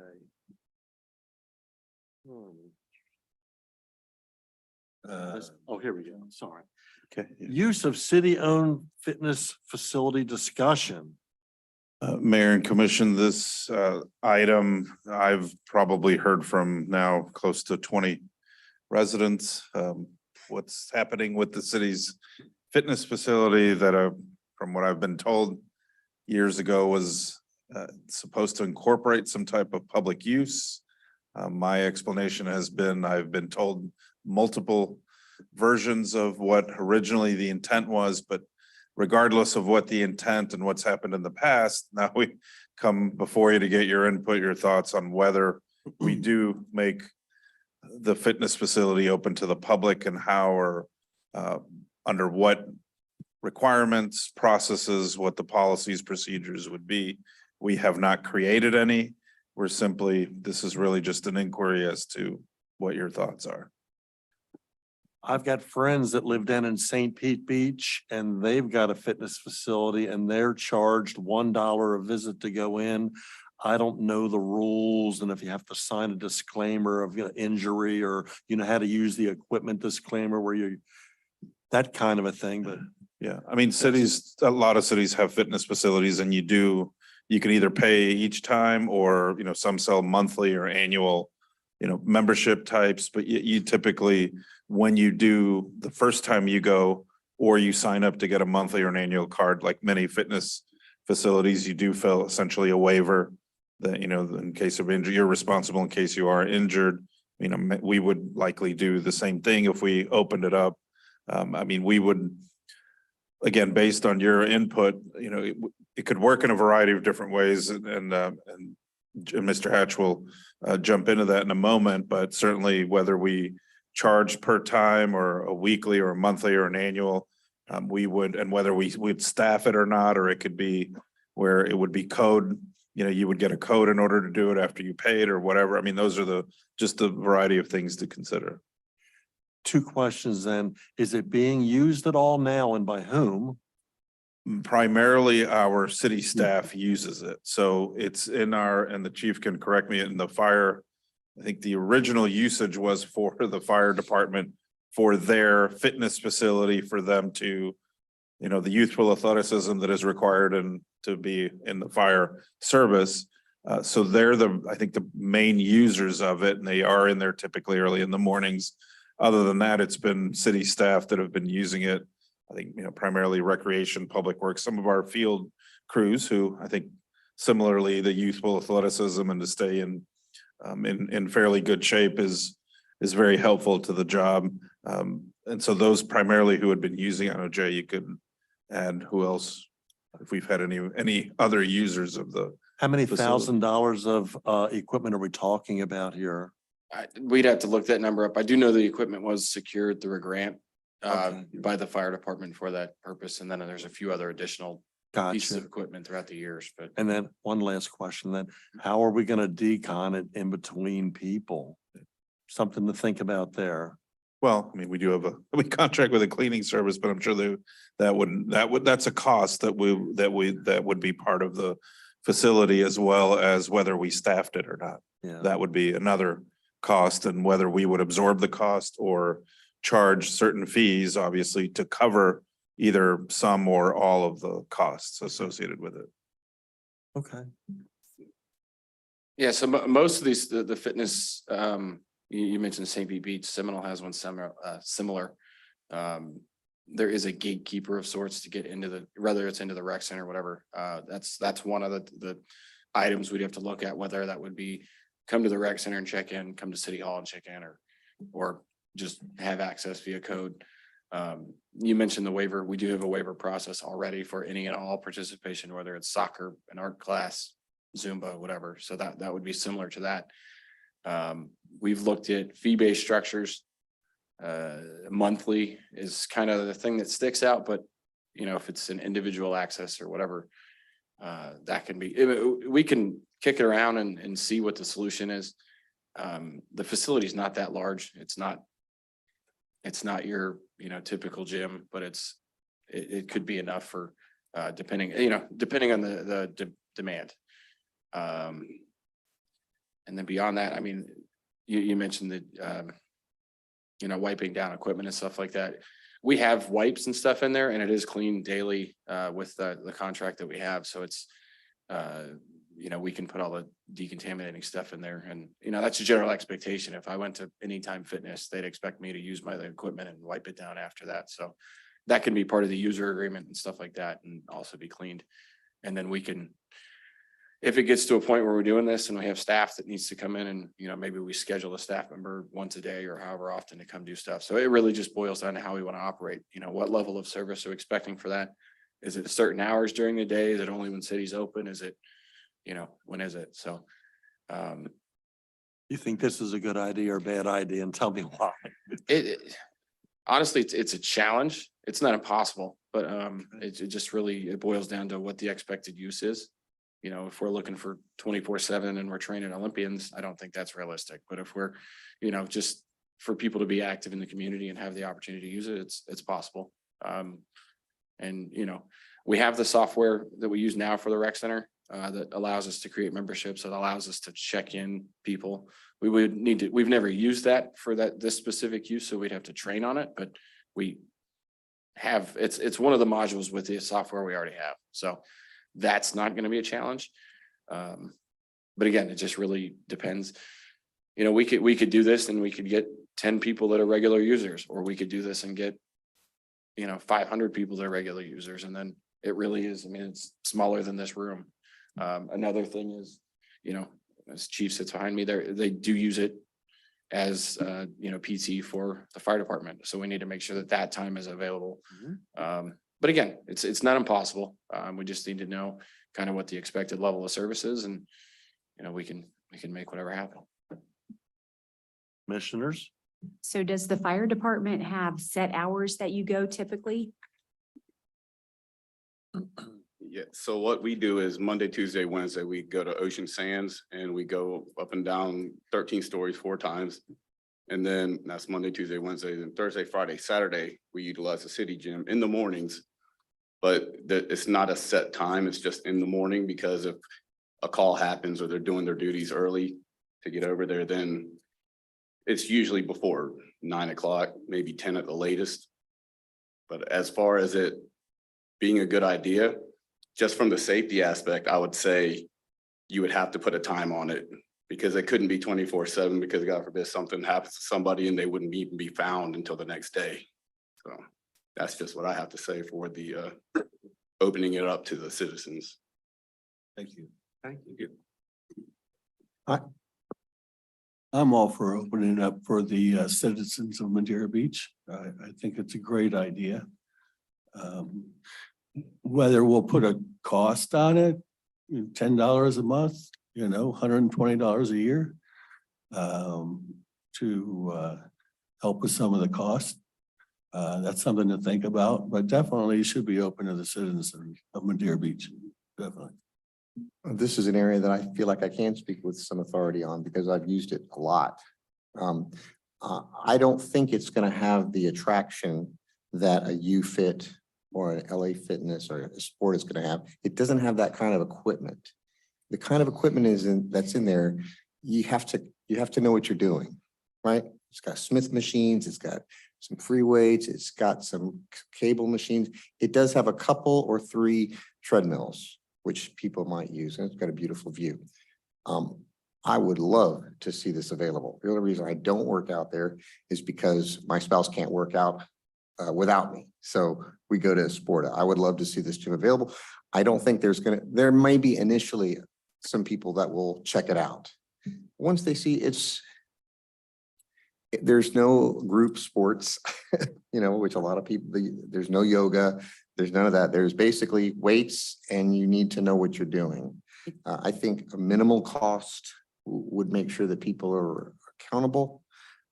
And as far as the decontamination, no gym has somebody around wiping around. They have the pole towels and you're required to sign something that says you're going to wipe down after yourself. And of course, a release for liability.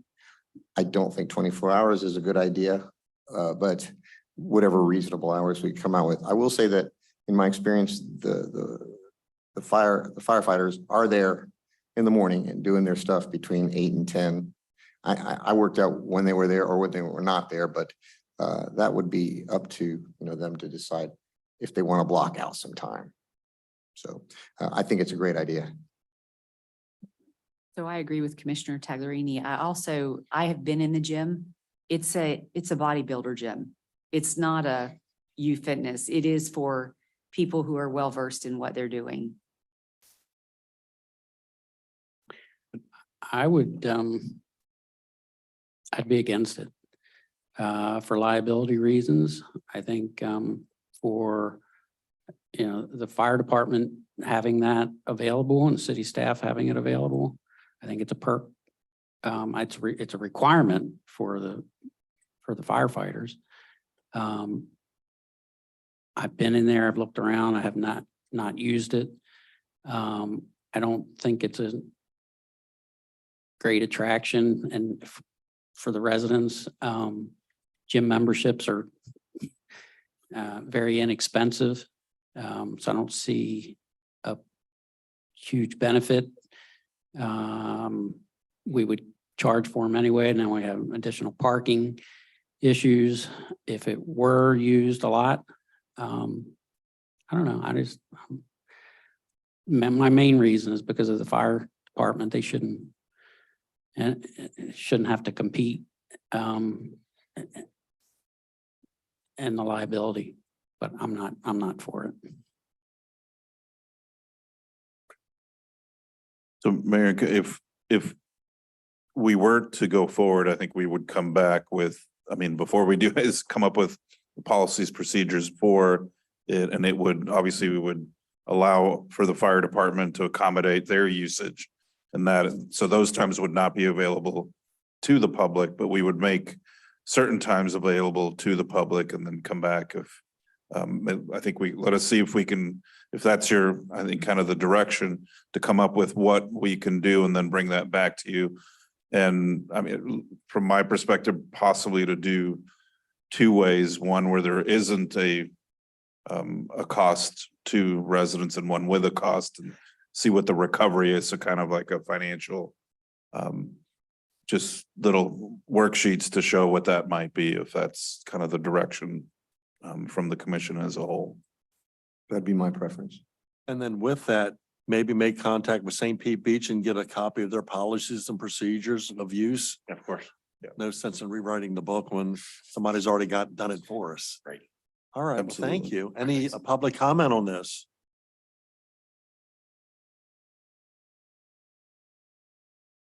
Uh-oh. All righty, moving ahead then, we are up to the community rating system. Mayor and Commissioners, Jenny Rowan, our Community Development Director, has a presentation. I believe each of you has a copy of that presentation in front of you, but she will go over our community rating system, what it is, how we manage it, what we do, what really the purpose of it. Some of you may have heard or read that this had been eliminated at the legislature, and that is not the case. There have been some obviously changes over the years, but I'll turn it over to Ms. Rowan. Thank you. I'm just going to go through the program. It's quite complex. So this is just a general overview of what it is and briefly what we do. If you have any specific questions, I'll try and answer them, but I might have to go back, do some research and come back. So just letting you know.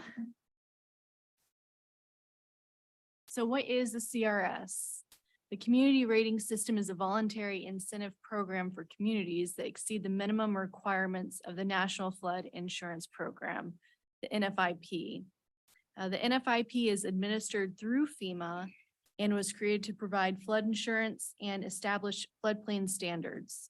Only communities that adhere to FEMA's minimum floodplain requirements qualify to receive insurance backed by NFIP. FEMA laid out the minimum requirements such as the FEMA 50% rule and freeboard. That means elevating your building to the base flood elevation plus so many feet. And the CRS is a way in which communities can exceed those requirements to get insurance discounts. The three main goals of the CRS is to reduce and avoid flood damage to insurable property, to strengthen and support the insurance aspects of the NFIP, and to foster comprehensive floodplain management. So a few things that the city does to maintain our CRS. We do public outreach. This is like the Hurricane Expo that we had last Saturday. We do annual letters to all residents. We also put out information on flooding on social media and our website. We review and maintain elevation certificates. We also call them ECs. ECs are required when we have new buildings anywhere in Madeira Beach since we are in the floodplain. We have higher regulatory standards. This is adopted in our local codes that go above and beyond the necessary requirements. So this is like the additional freeboard. Our freeboard is 3 feet. That means your living floor has to be 3 feet above the base flood elevation. We also have limited fill. That's one of the other higher regulatory standards. And also construction like the V zone and a coastal A zone. Meaning your buildings have to have breakaway walls and have to be on piers. The repetitive loss properties, we maintain this list and report that to FEMA.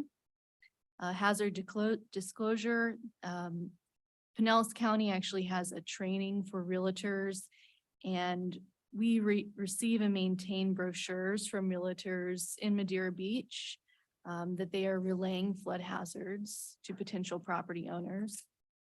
The map information services maintains maps showing open space and showing that we assist property owners telling them where they are in their flood zones and giving them information about floodplain. We also do annual reviews.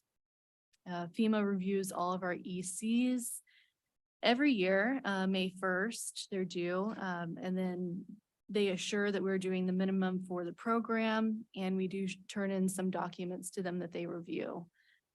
We also have a 5-year cycle review. This is an extensive review of the entire program. We have our 5-year cycle review in August 2023. So we're getting ready to work on that and finish that up. This has all the city functions, anything to do with floodplain. It's open space. We look at the repetitive loss. We look at all of our higher regulatory standards, all of these things, including more. All of this translates into points, which then determines our class. And Madeira Beach is a class 7, which provides a 15% discount on insurance premiums. And that's automatically applied to your insurance if it's federally backed.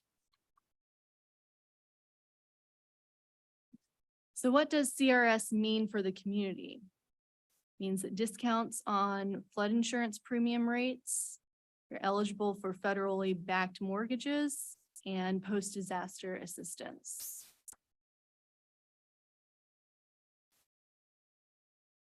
You may have heard of Risk Rating 2.0. This is FEMA's new rating methodology to provide flood insurance rates. It's really based on where, how, and what. And I provided you with, I don't think I have it with me, but provide you with a sheet going over Risk Rating 2.0 and all the information about what is now calculated in the new insurance rates. Well, I'm not an insurance expert, so if you have more questions on Risk Rating 2.0 or flood insurance, I would suggest us contacting Pinellas County. They have flood insurance advocates. I'm sure would be more than happy to come in and talk to you all about that.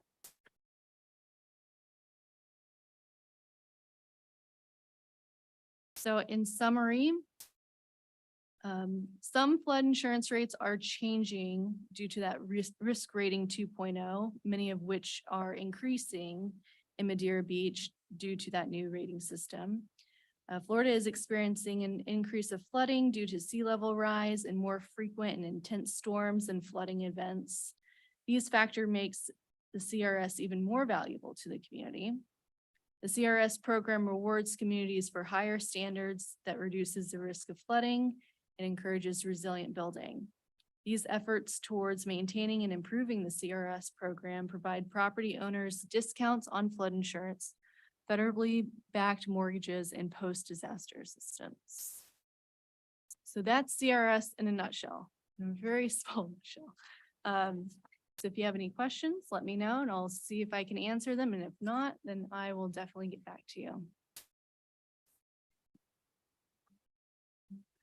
I'll start. I was told by a neighbor that their discount was removed, even though they have a FEMA approved property, they have an elevated property.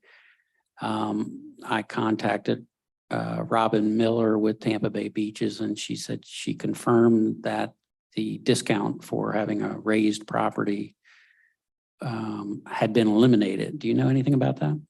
I don't know anything about that. It should not have been removed. They should still receive the 15% discount if they're in Madeira Beach.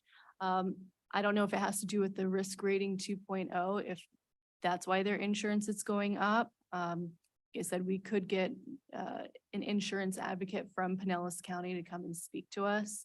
They would be much well versed than. Yeah, Robin had reached out to FEMA, and I think I forwarded that to the city manager at the time. It's been several months back. Yes.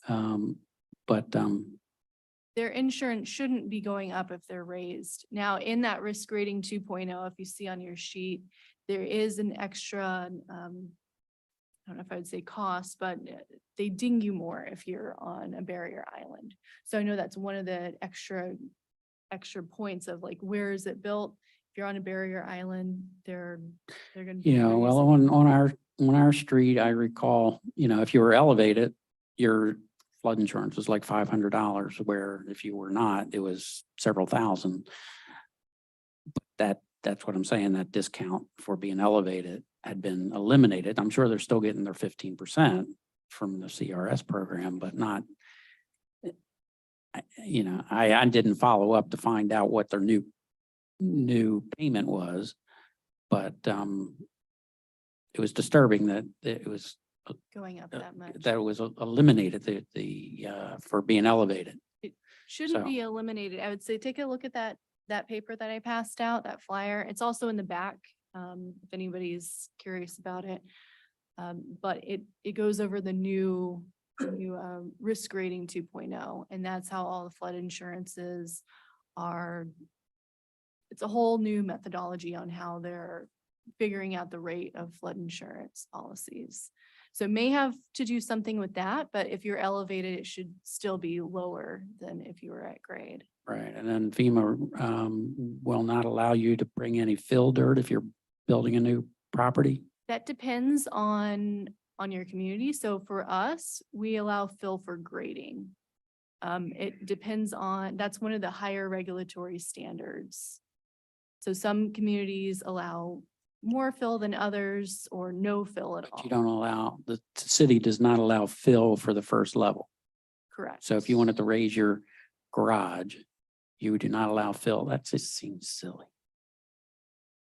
I don't know I don't know if that's coming from FEMA that is that requirement. See, and I could do more research because I'm not exactly sure which rules are strictly FEMA, which ones you have to have being in the NFIP, and which ones you have to have in the CRS.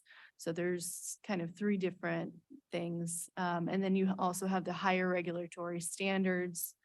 What I was saying about the extra freeboard, and that's where you get more points in the CRS, and then that translates into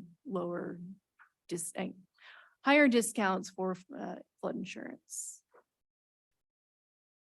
So one thing we were talking about, since we have our 5-year cycle review in August, we have to go through every single thing, and it's a huge process.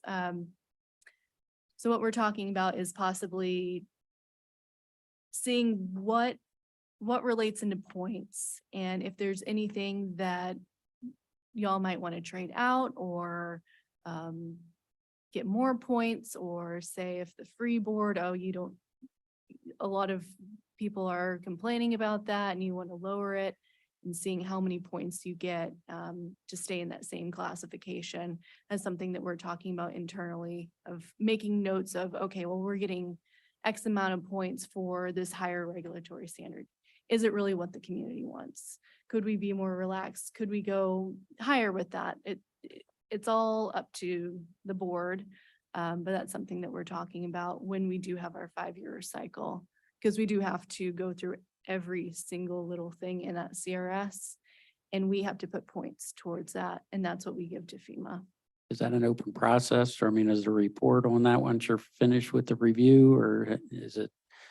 Yes, it's all open, and if you want to talk more about that, then let me know and I can bring whatever back to the board. Yeah, right now, the standard is you can build your garage 18 inches above the Crown of the road. crown of the road, but then you can't bring any fill dirt.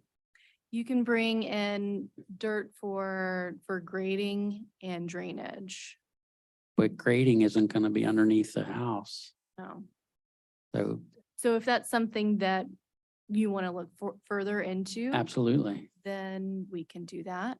We can see how many points we're getting. Is that worth those Yeah, is amount that of coming from points? the FEMA standards? And which one, is that coming from FEMA, NFIP, or CRS? That's something don't know right now, but I can definitely do the research and we can bring that back. Yeah, it's just one, that's been something I've been discussing for many years. Ever since I was on the planning commission, it just didn't make any sense there, and it just sticks out to me now. But thanks, Jenny. Yeah. Great. Any other commissioner comments? Jenny, you had mentioned that there's a where we could find the city's rating on a FEMA website or. Yes, it's FEMA websites, there's a lot of things. But yes, we do have, there is an Excel spreadsheet that you can download from FEMA, and it gives every single community and their rating system. So we're on there, we're class 7. I can provide that to the board. For the purposes of this workshop, though, we're just approving to continue with this system. Isn't that right? It's not costing. Yeah, us no, anything. no, I mean, It's yeah. just open. So if anybody has any questions, we can always come back and answer those questions, like Commissioner Kerr's question on fill dirt. Yes, but we're not looking to get to opt out or eliminate or get rid of it. That's what really the purpose of this to show we're still in this system. This is what it is, how it works. We're going to continue and whatever improvements we need to do to, if there's a way to get more points to increase the discount, obviously we will look to do that. And I think Jenny can get certainly a lot more of the answers to at least a couple of the questions that were posed. But certainly that's something we want to continue and look at other alternatives and certainly eventually grants for things like the undergrounding or grant programs related to strengthening resiliency for your house, et cetera, really everything related to just the dangers of flooding and sea level rise, et cetera. But some of these grant programs are very, very complex, and the city did participate in one years ago to provide funding for, I think for to build a new home. And as I did explain with it, we ran into some issues and one is still pending. So that's the reason why I know some communities did not participate in that grant program because of really the liability and dedicating essentially a full-time employee to manage the program. But I think the city, we did go probably in 2012 or 2013, I think is when the city participated in the grant program, where essentially we were a pass-through of FEMA funding that property owners could apply for I don't remember if it's to purchase or to build a structure, but I know that the city stopped that several years after that. It was, I think 2016 where there are 4 of them outstanding right now. But it's a program where the applicant would come to the city would reimburse the applicant for certain construction costs and then wait to be reimbursed from FEMA and FDAM. The city right now is still owed approximately $375,000 on those 4 grants. So we've paid that money and have not been reimbursed yet. And so Rob Eschenfelder of my office had been working on those. And in fact, we had a discussion about it earlier this week. And I think that we're going to be coming to you with a recommendation to file suit against the state to collect your money. Because they basically changed the ground rules after all these grants were approved. Build to these plans and specs, and then we'll reimburse you. They build to those plans and specs, the city paid them, and then we go to collect our money and they say, yes, but we want you to do this now too. And we want you to provide this additional information. And we want you to do a survey of the entire inside of the house. And so there's all these other requirements that have not been completed. And we don't believe that we're obligated to do it, but we're owed a lot of money and we need to collect on it. And that's one of the reasons why most cities don't involve themselves in this type of process anymore, because they're paying the money out front and waiting for their money in the back end. So I know that was a long runabout, but that we were heavily involved in this process a number of years ago. Yeah, and we'll go over it in a little more detail, I mean, over the next month with each one of you, but in a prior life in a different city that I was in just up the road, I chose not to do that for this reason. I was very surprised and taken back that Madeira Beach decided to do that. I mean, it kind of seems logical to do it, but it's just an awful lot, a significant amount of work.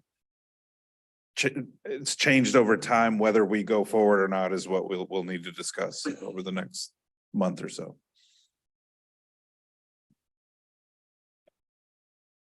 Any other commissioner comments? Public comment on this? Okay, moving right along. We have ordinance 2023-09, increase in notice requirement for development agreement application. Yes.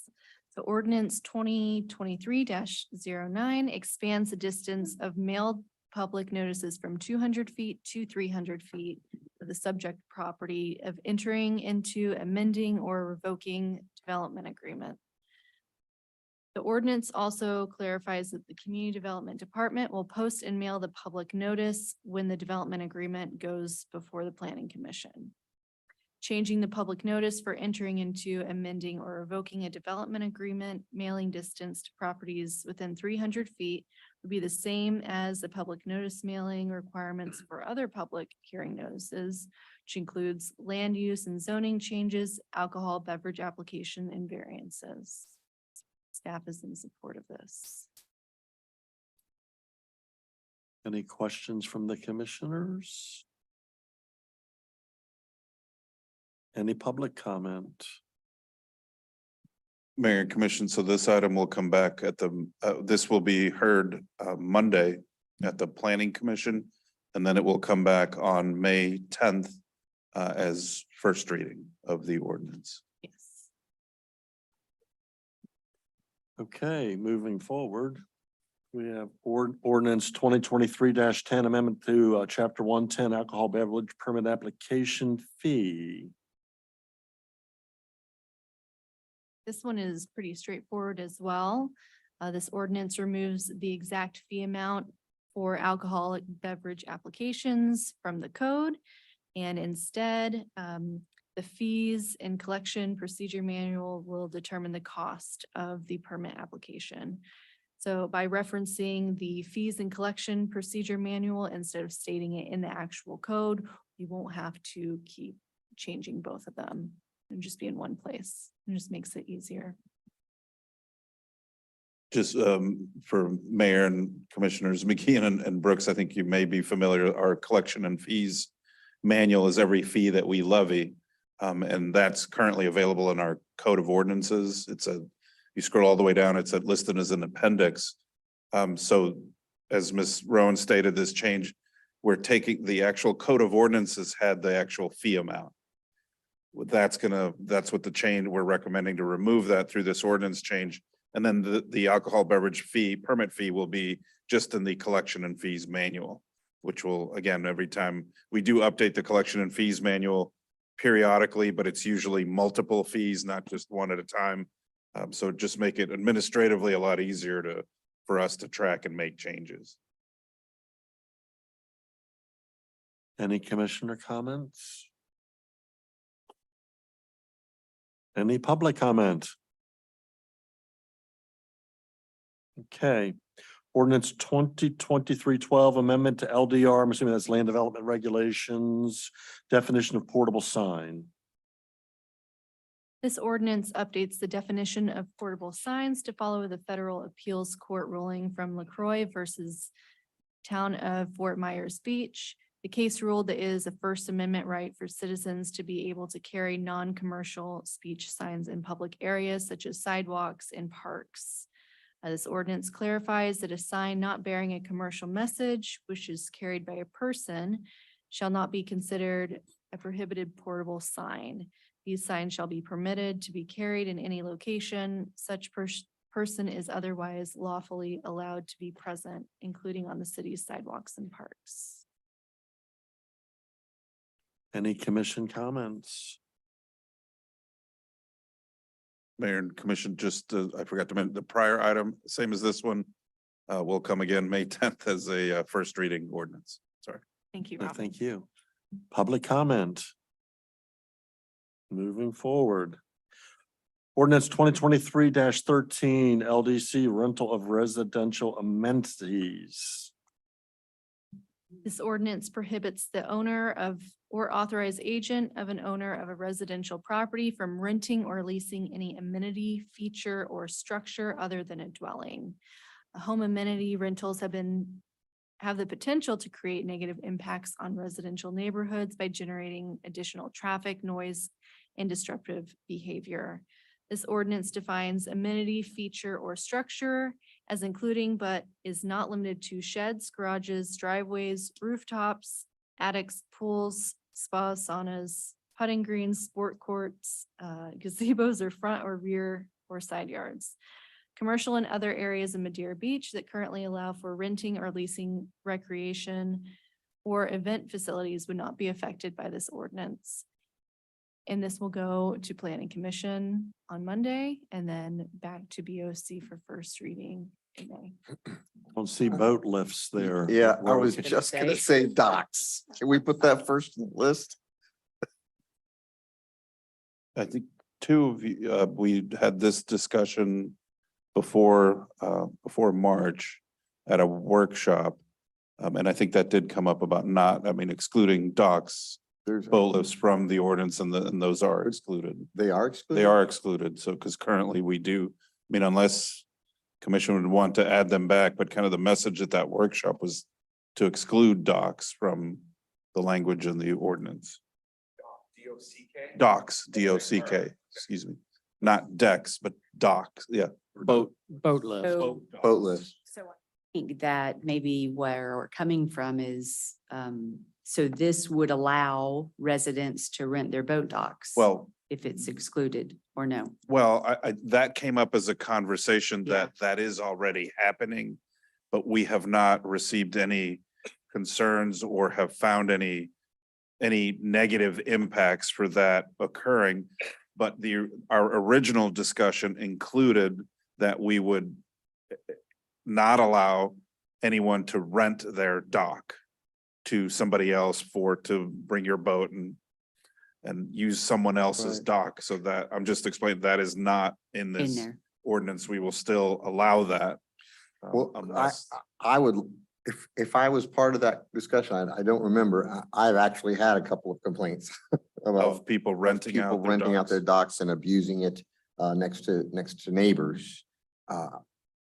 I would like to see docks added to this list of things that people can't. And what was the Rent out. downside of renting a dock? If you're living on the water, but you don't have a boat, don't want a boat, but you have a boat dock and you want to rent out your lift, what's the downside? The same problem with traffic noise disruptive behavior that is caused by these other things to the people who live next door to the people who are renting out their dock. Just the same issue. What would be the disturbance? I don't understand. Well, what's the disturbance of the other things? It's Because you have a a swimming pool and you have a pool party and because you rented it out to 20 people. Well, and those are happening of renting of pools, saunas, and other. It's a totally different thing. I don't see it as a totally different thing. I think it's the same thing. The people on boats. You're lowering the boat and you're going away and you're gonna come back and you're gonna wash the boat up. Yeah, our understanding. Just like you own the boat. Yeah, our understanding was that people were renting out your dock. The boat would move over, motor over.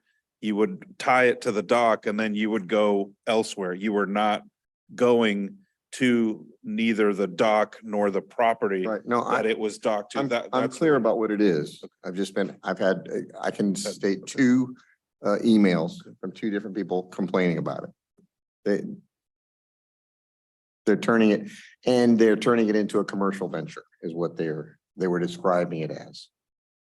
Not just a Airbnb or Airbnb pool, but a commercial venture. Well, and we have had one that I'm aware of. I think we're investigating a second one but that is not allowed under the zoning code to have a business run out of it.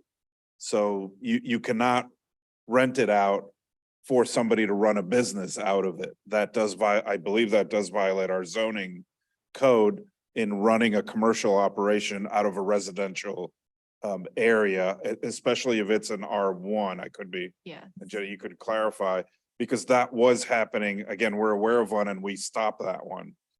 And Yeah, I that think would- we're investigating a second one. That would make sense. If you have a six-pack charter, that's That's different. what was That's happening. commercial. But if you had Just a resident that lived inland, but wanted a boat, and walk across the street to be able to access that boat, I don't see the problem with that. But you're exchanging money. Doesn't that constitute the start of a business arrangement or agreement? Well, to a certain extent, yes, but these were commercial, actual operations that were functioning out there with, that's what was bringing the traffic, the noise, et cetera. I will tell you that I'm not aware, I don't know if staff is aware of the renting of docks.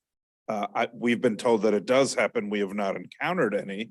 And if that is happening, you do need to obtain a business tax. Whether that is allowed, I think, is another matter, but we have not been notified directly that that is happening, even the emails that you received, Commissioner. This is the first that I've heard of those. And certainly we would review that and. Yeah, I'll forward them to you. Yeah, please do. I mean, to me, what we're talking about is we had this discussion about people renting out their pools, renting out their driveways or their decks, whatever. Roofs. Roofs, that kind of thing. To me, this is the same exact kind of thing. They have a space. It's a dock B&B. And it's the same thing. They may not have a business license for it, but they're able to get money in exchange funds. And the people on either side are now being forced to deal with whatever traffic of people going to their boats, coming from their boats. It's not their property. They may not respect it as much as if they were the residents of that property. I won't support this unless it's got docks in it. Maybe that needs to be a totally separate ordinance to discuss regarding docks. We could do that. Because I mean, personally, I think, if you live on the water, but you're not interested in having a boat, but you have a lift, and your neighbor across the street, he's not on the water, or down the street, he's not on the water, but instead of putting his boat on a trailer in his driveway and taking it to the launch when he wants to go to the water, he'd rather rent long-term. And maybe that's a key, long-term. Right, 6 month, year, whatever. That's where I'm gonna house my boat. That's where I'm gonna do the maintenance on my boat. That's where I'm, just like it was the owner's boat of that, So I think boat lifts, docks, however you want to put it, should be debated on a separate ordinance personally. Well, I see that there's a difference with long-term, short-term, absolutely. Then maybe that needs to be a limitation or inserted in there, no less than. And no commercial. I mean, that's totally different because you're gonna have people, if you have a commercial, then you're gonna have people visiting on a regular basis, And that is already prohibited. and that's already taken care of. That's already restricted. Yes. So we can bring that, just keep this one and kind of bring back the docks. That's my preference. Yeah, if we bring back the docks, sure. We can do that. Yeah, and just to be clear, I don't live on the water. I don't have a boat. I don't have a dog in this fight. I'm responding Yeah, no. Well, specifically. you would be a perfect example if you decided that you wanted to have. I had a boat. That's why I don't have one anymore. I'm responding specifically to resident complaints that are having this problem or are afraid of having this problem. There may be one on Johns Pass Avenue available. At the end. Commissioner, how many complaints did you have? One? Two. Two. Sorry. Two complaints? Okay. Two. Any other commissioner comments? Any public comment? I think you're right. And thank you for your input on that. It's appreciated. Okay. City managers report. Yep, Mr. Mayor and Commissioner, I'll be as quickly as I can. March, great month, brought 3 new faces. We said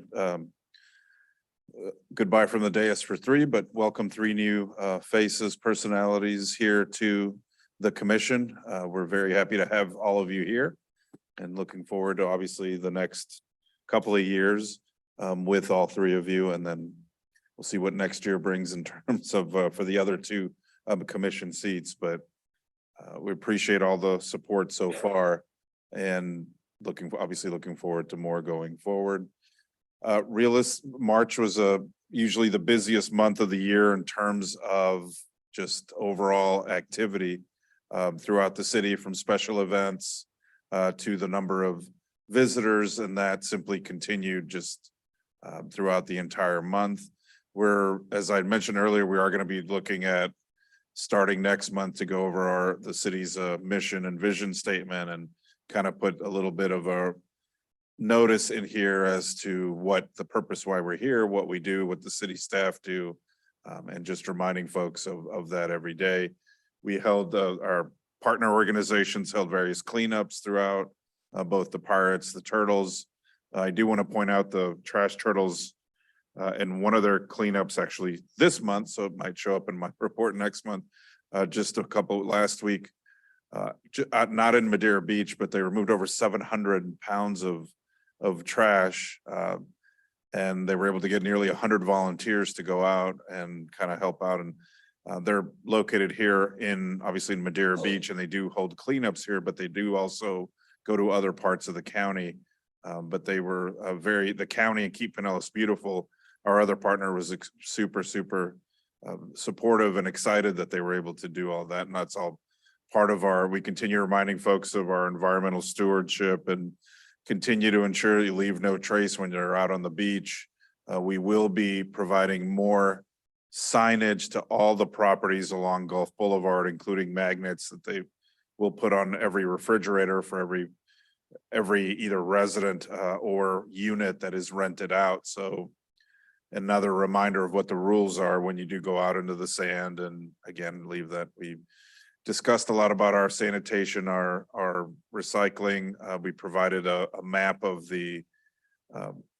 essentially the collection schedule for sanitation, just to remind folks of when their day is.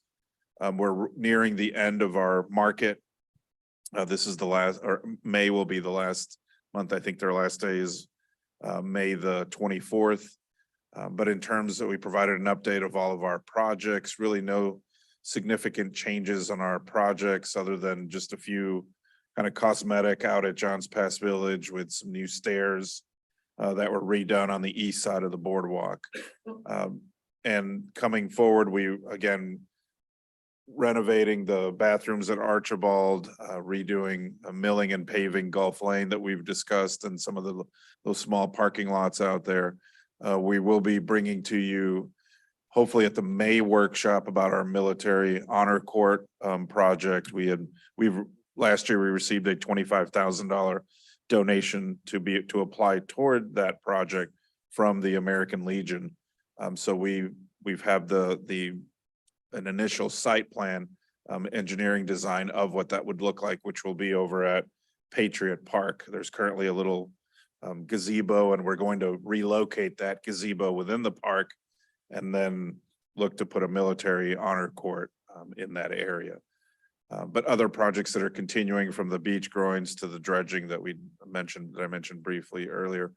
We reminded our residents that we do have a fabulous library, and that in addition to your normal library materials, I think one of the things that people may not be aware of is you can go to a variety of museums here in the area for free with your library card, and you can check out a museum pass that gives you free admission to, like, the Lipa Ratner Museum, the Imagine Museum, the Museum of Fine Arts down in St. Petersburg, et cetera. So just reminding folks of some of the leisure and other activities that they can do. And in addition to all the special events that we have, of course, listing all the upcoming activities throughout the month of April and into May.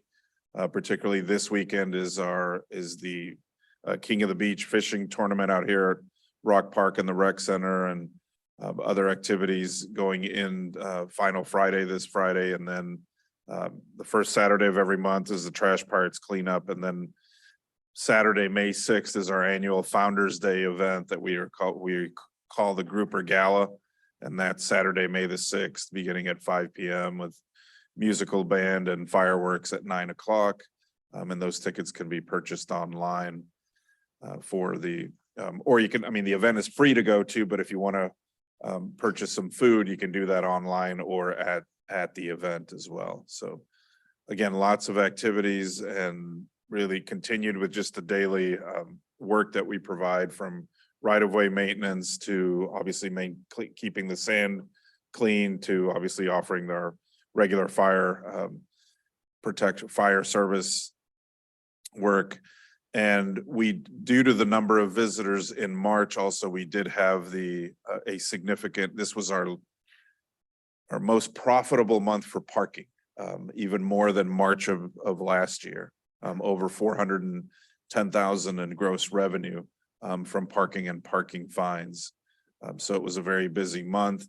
Our building department again continued with considerable building activity, the total value of over 1.4 million in permits, various code compliance. We had our parking 415,000 in revenue.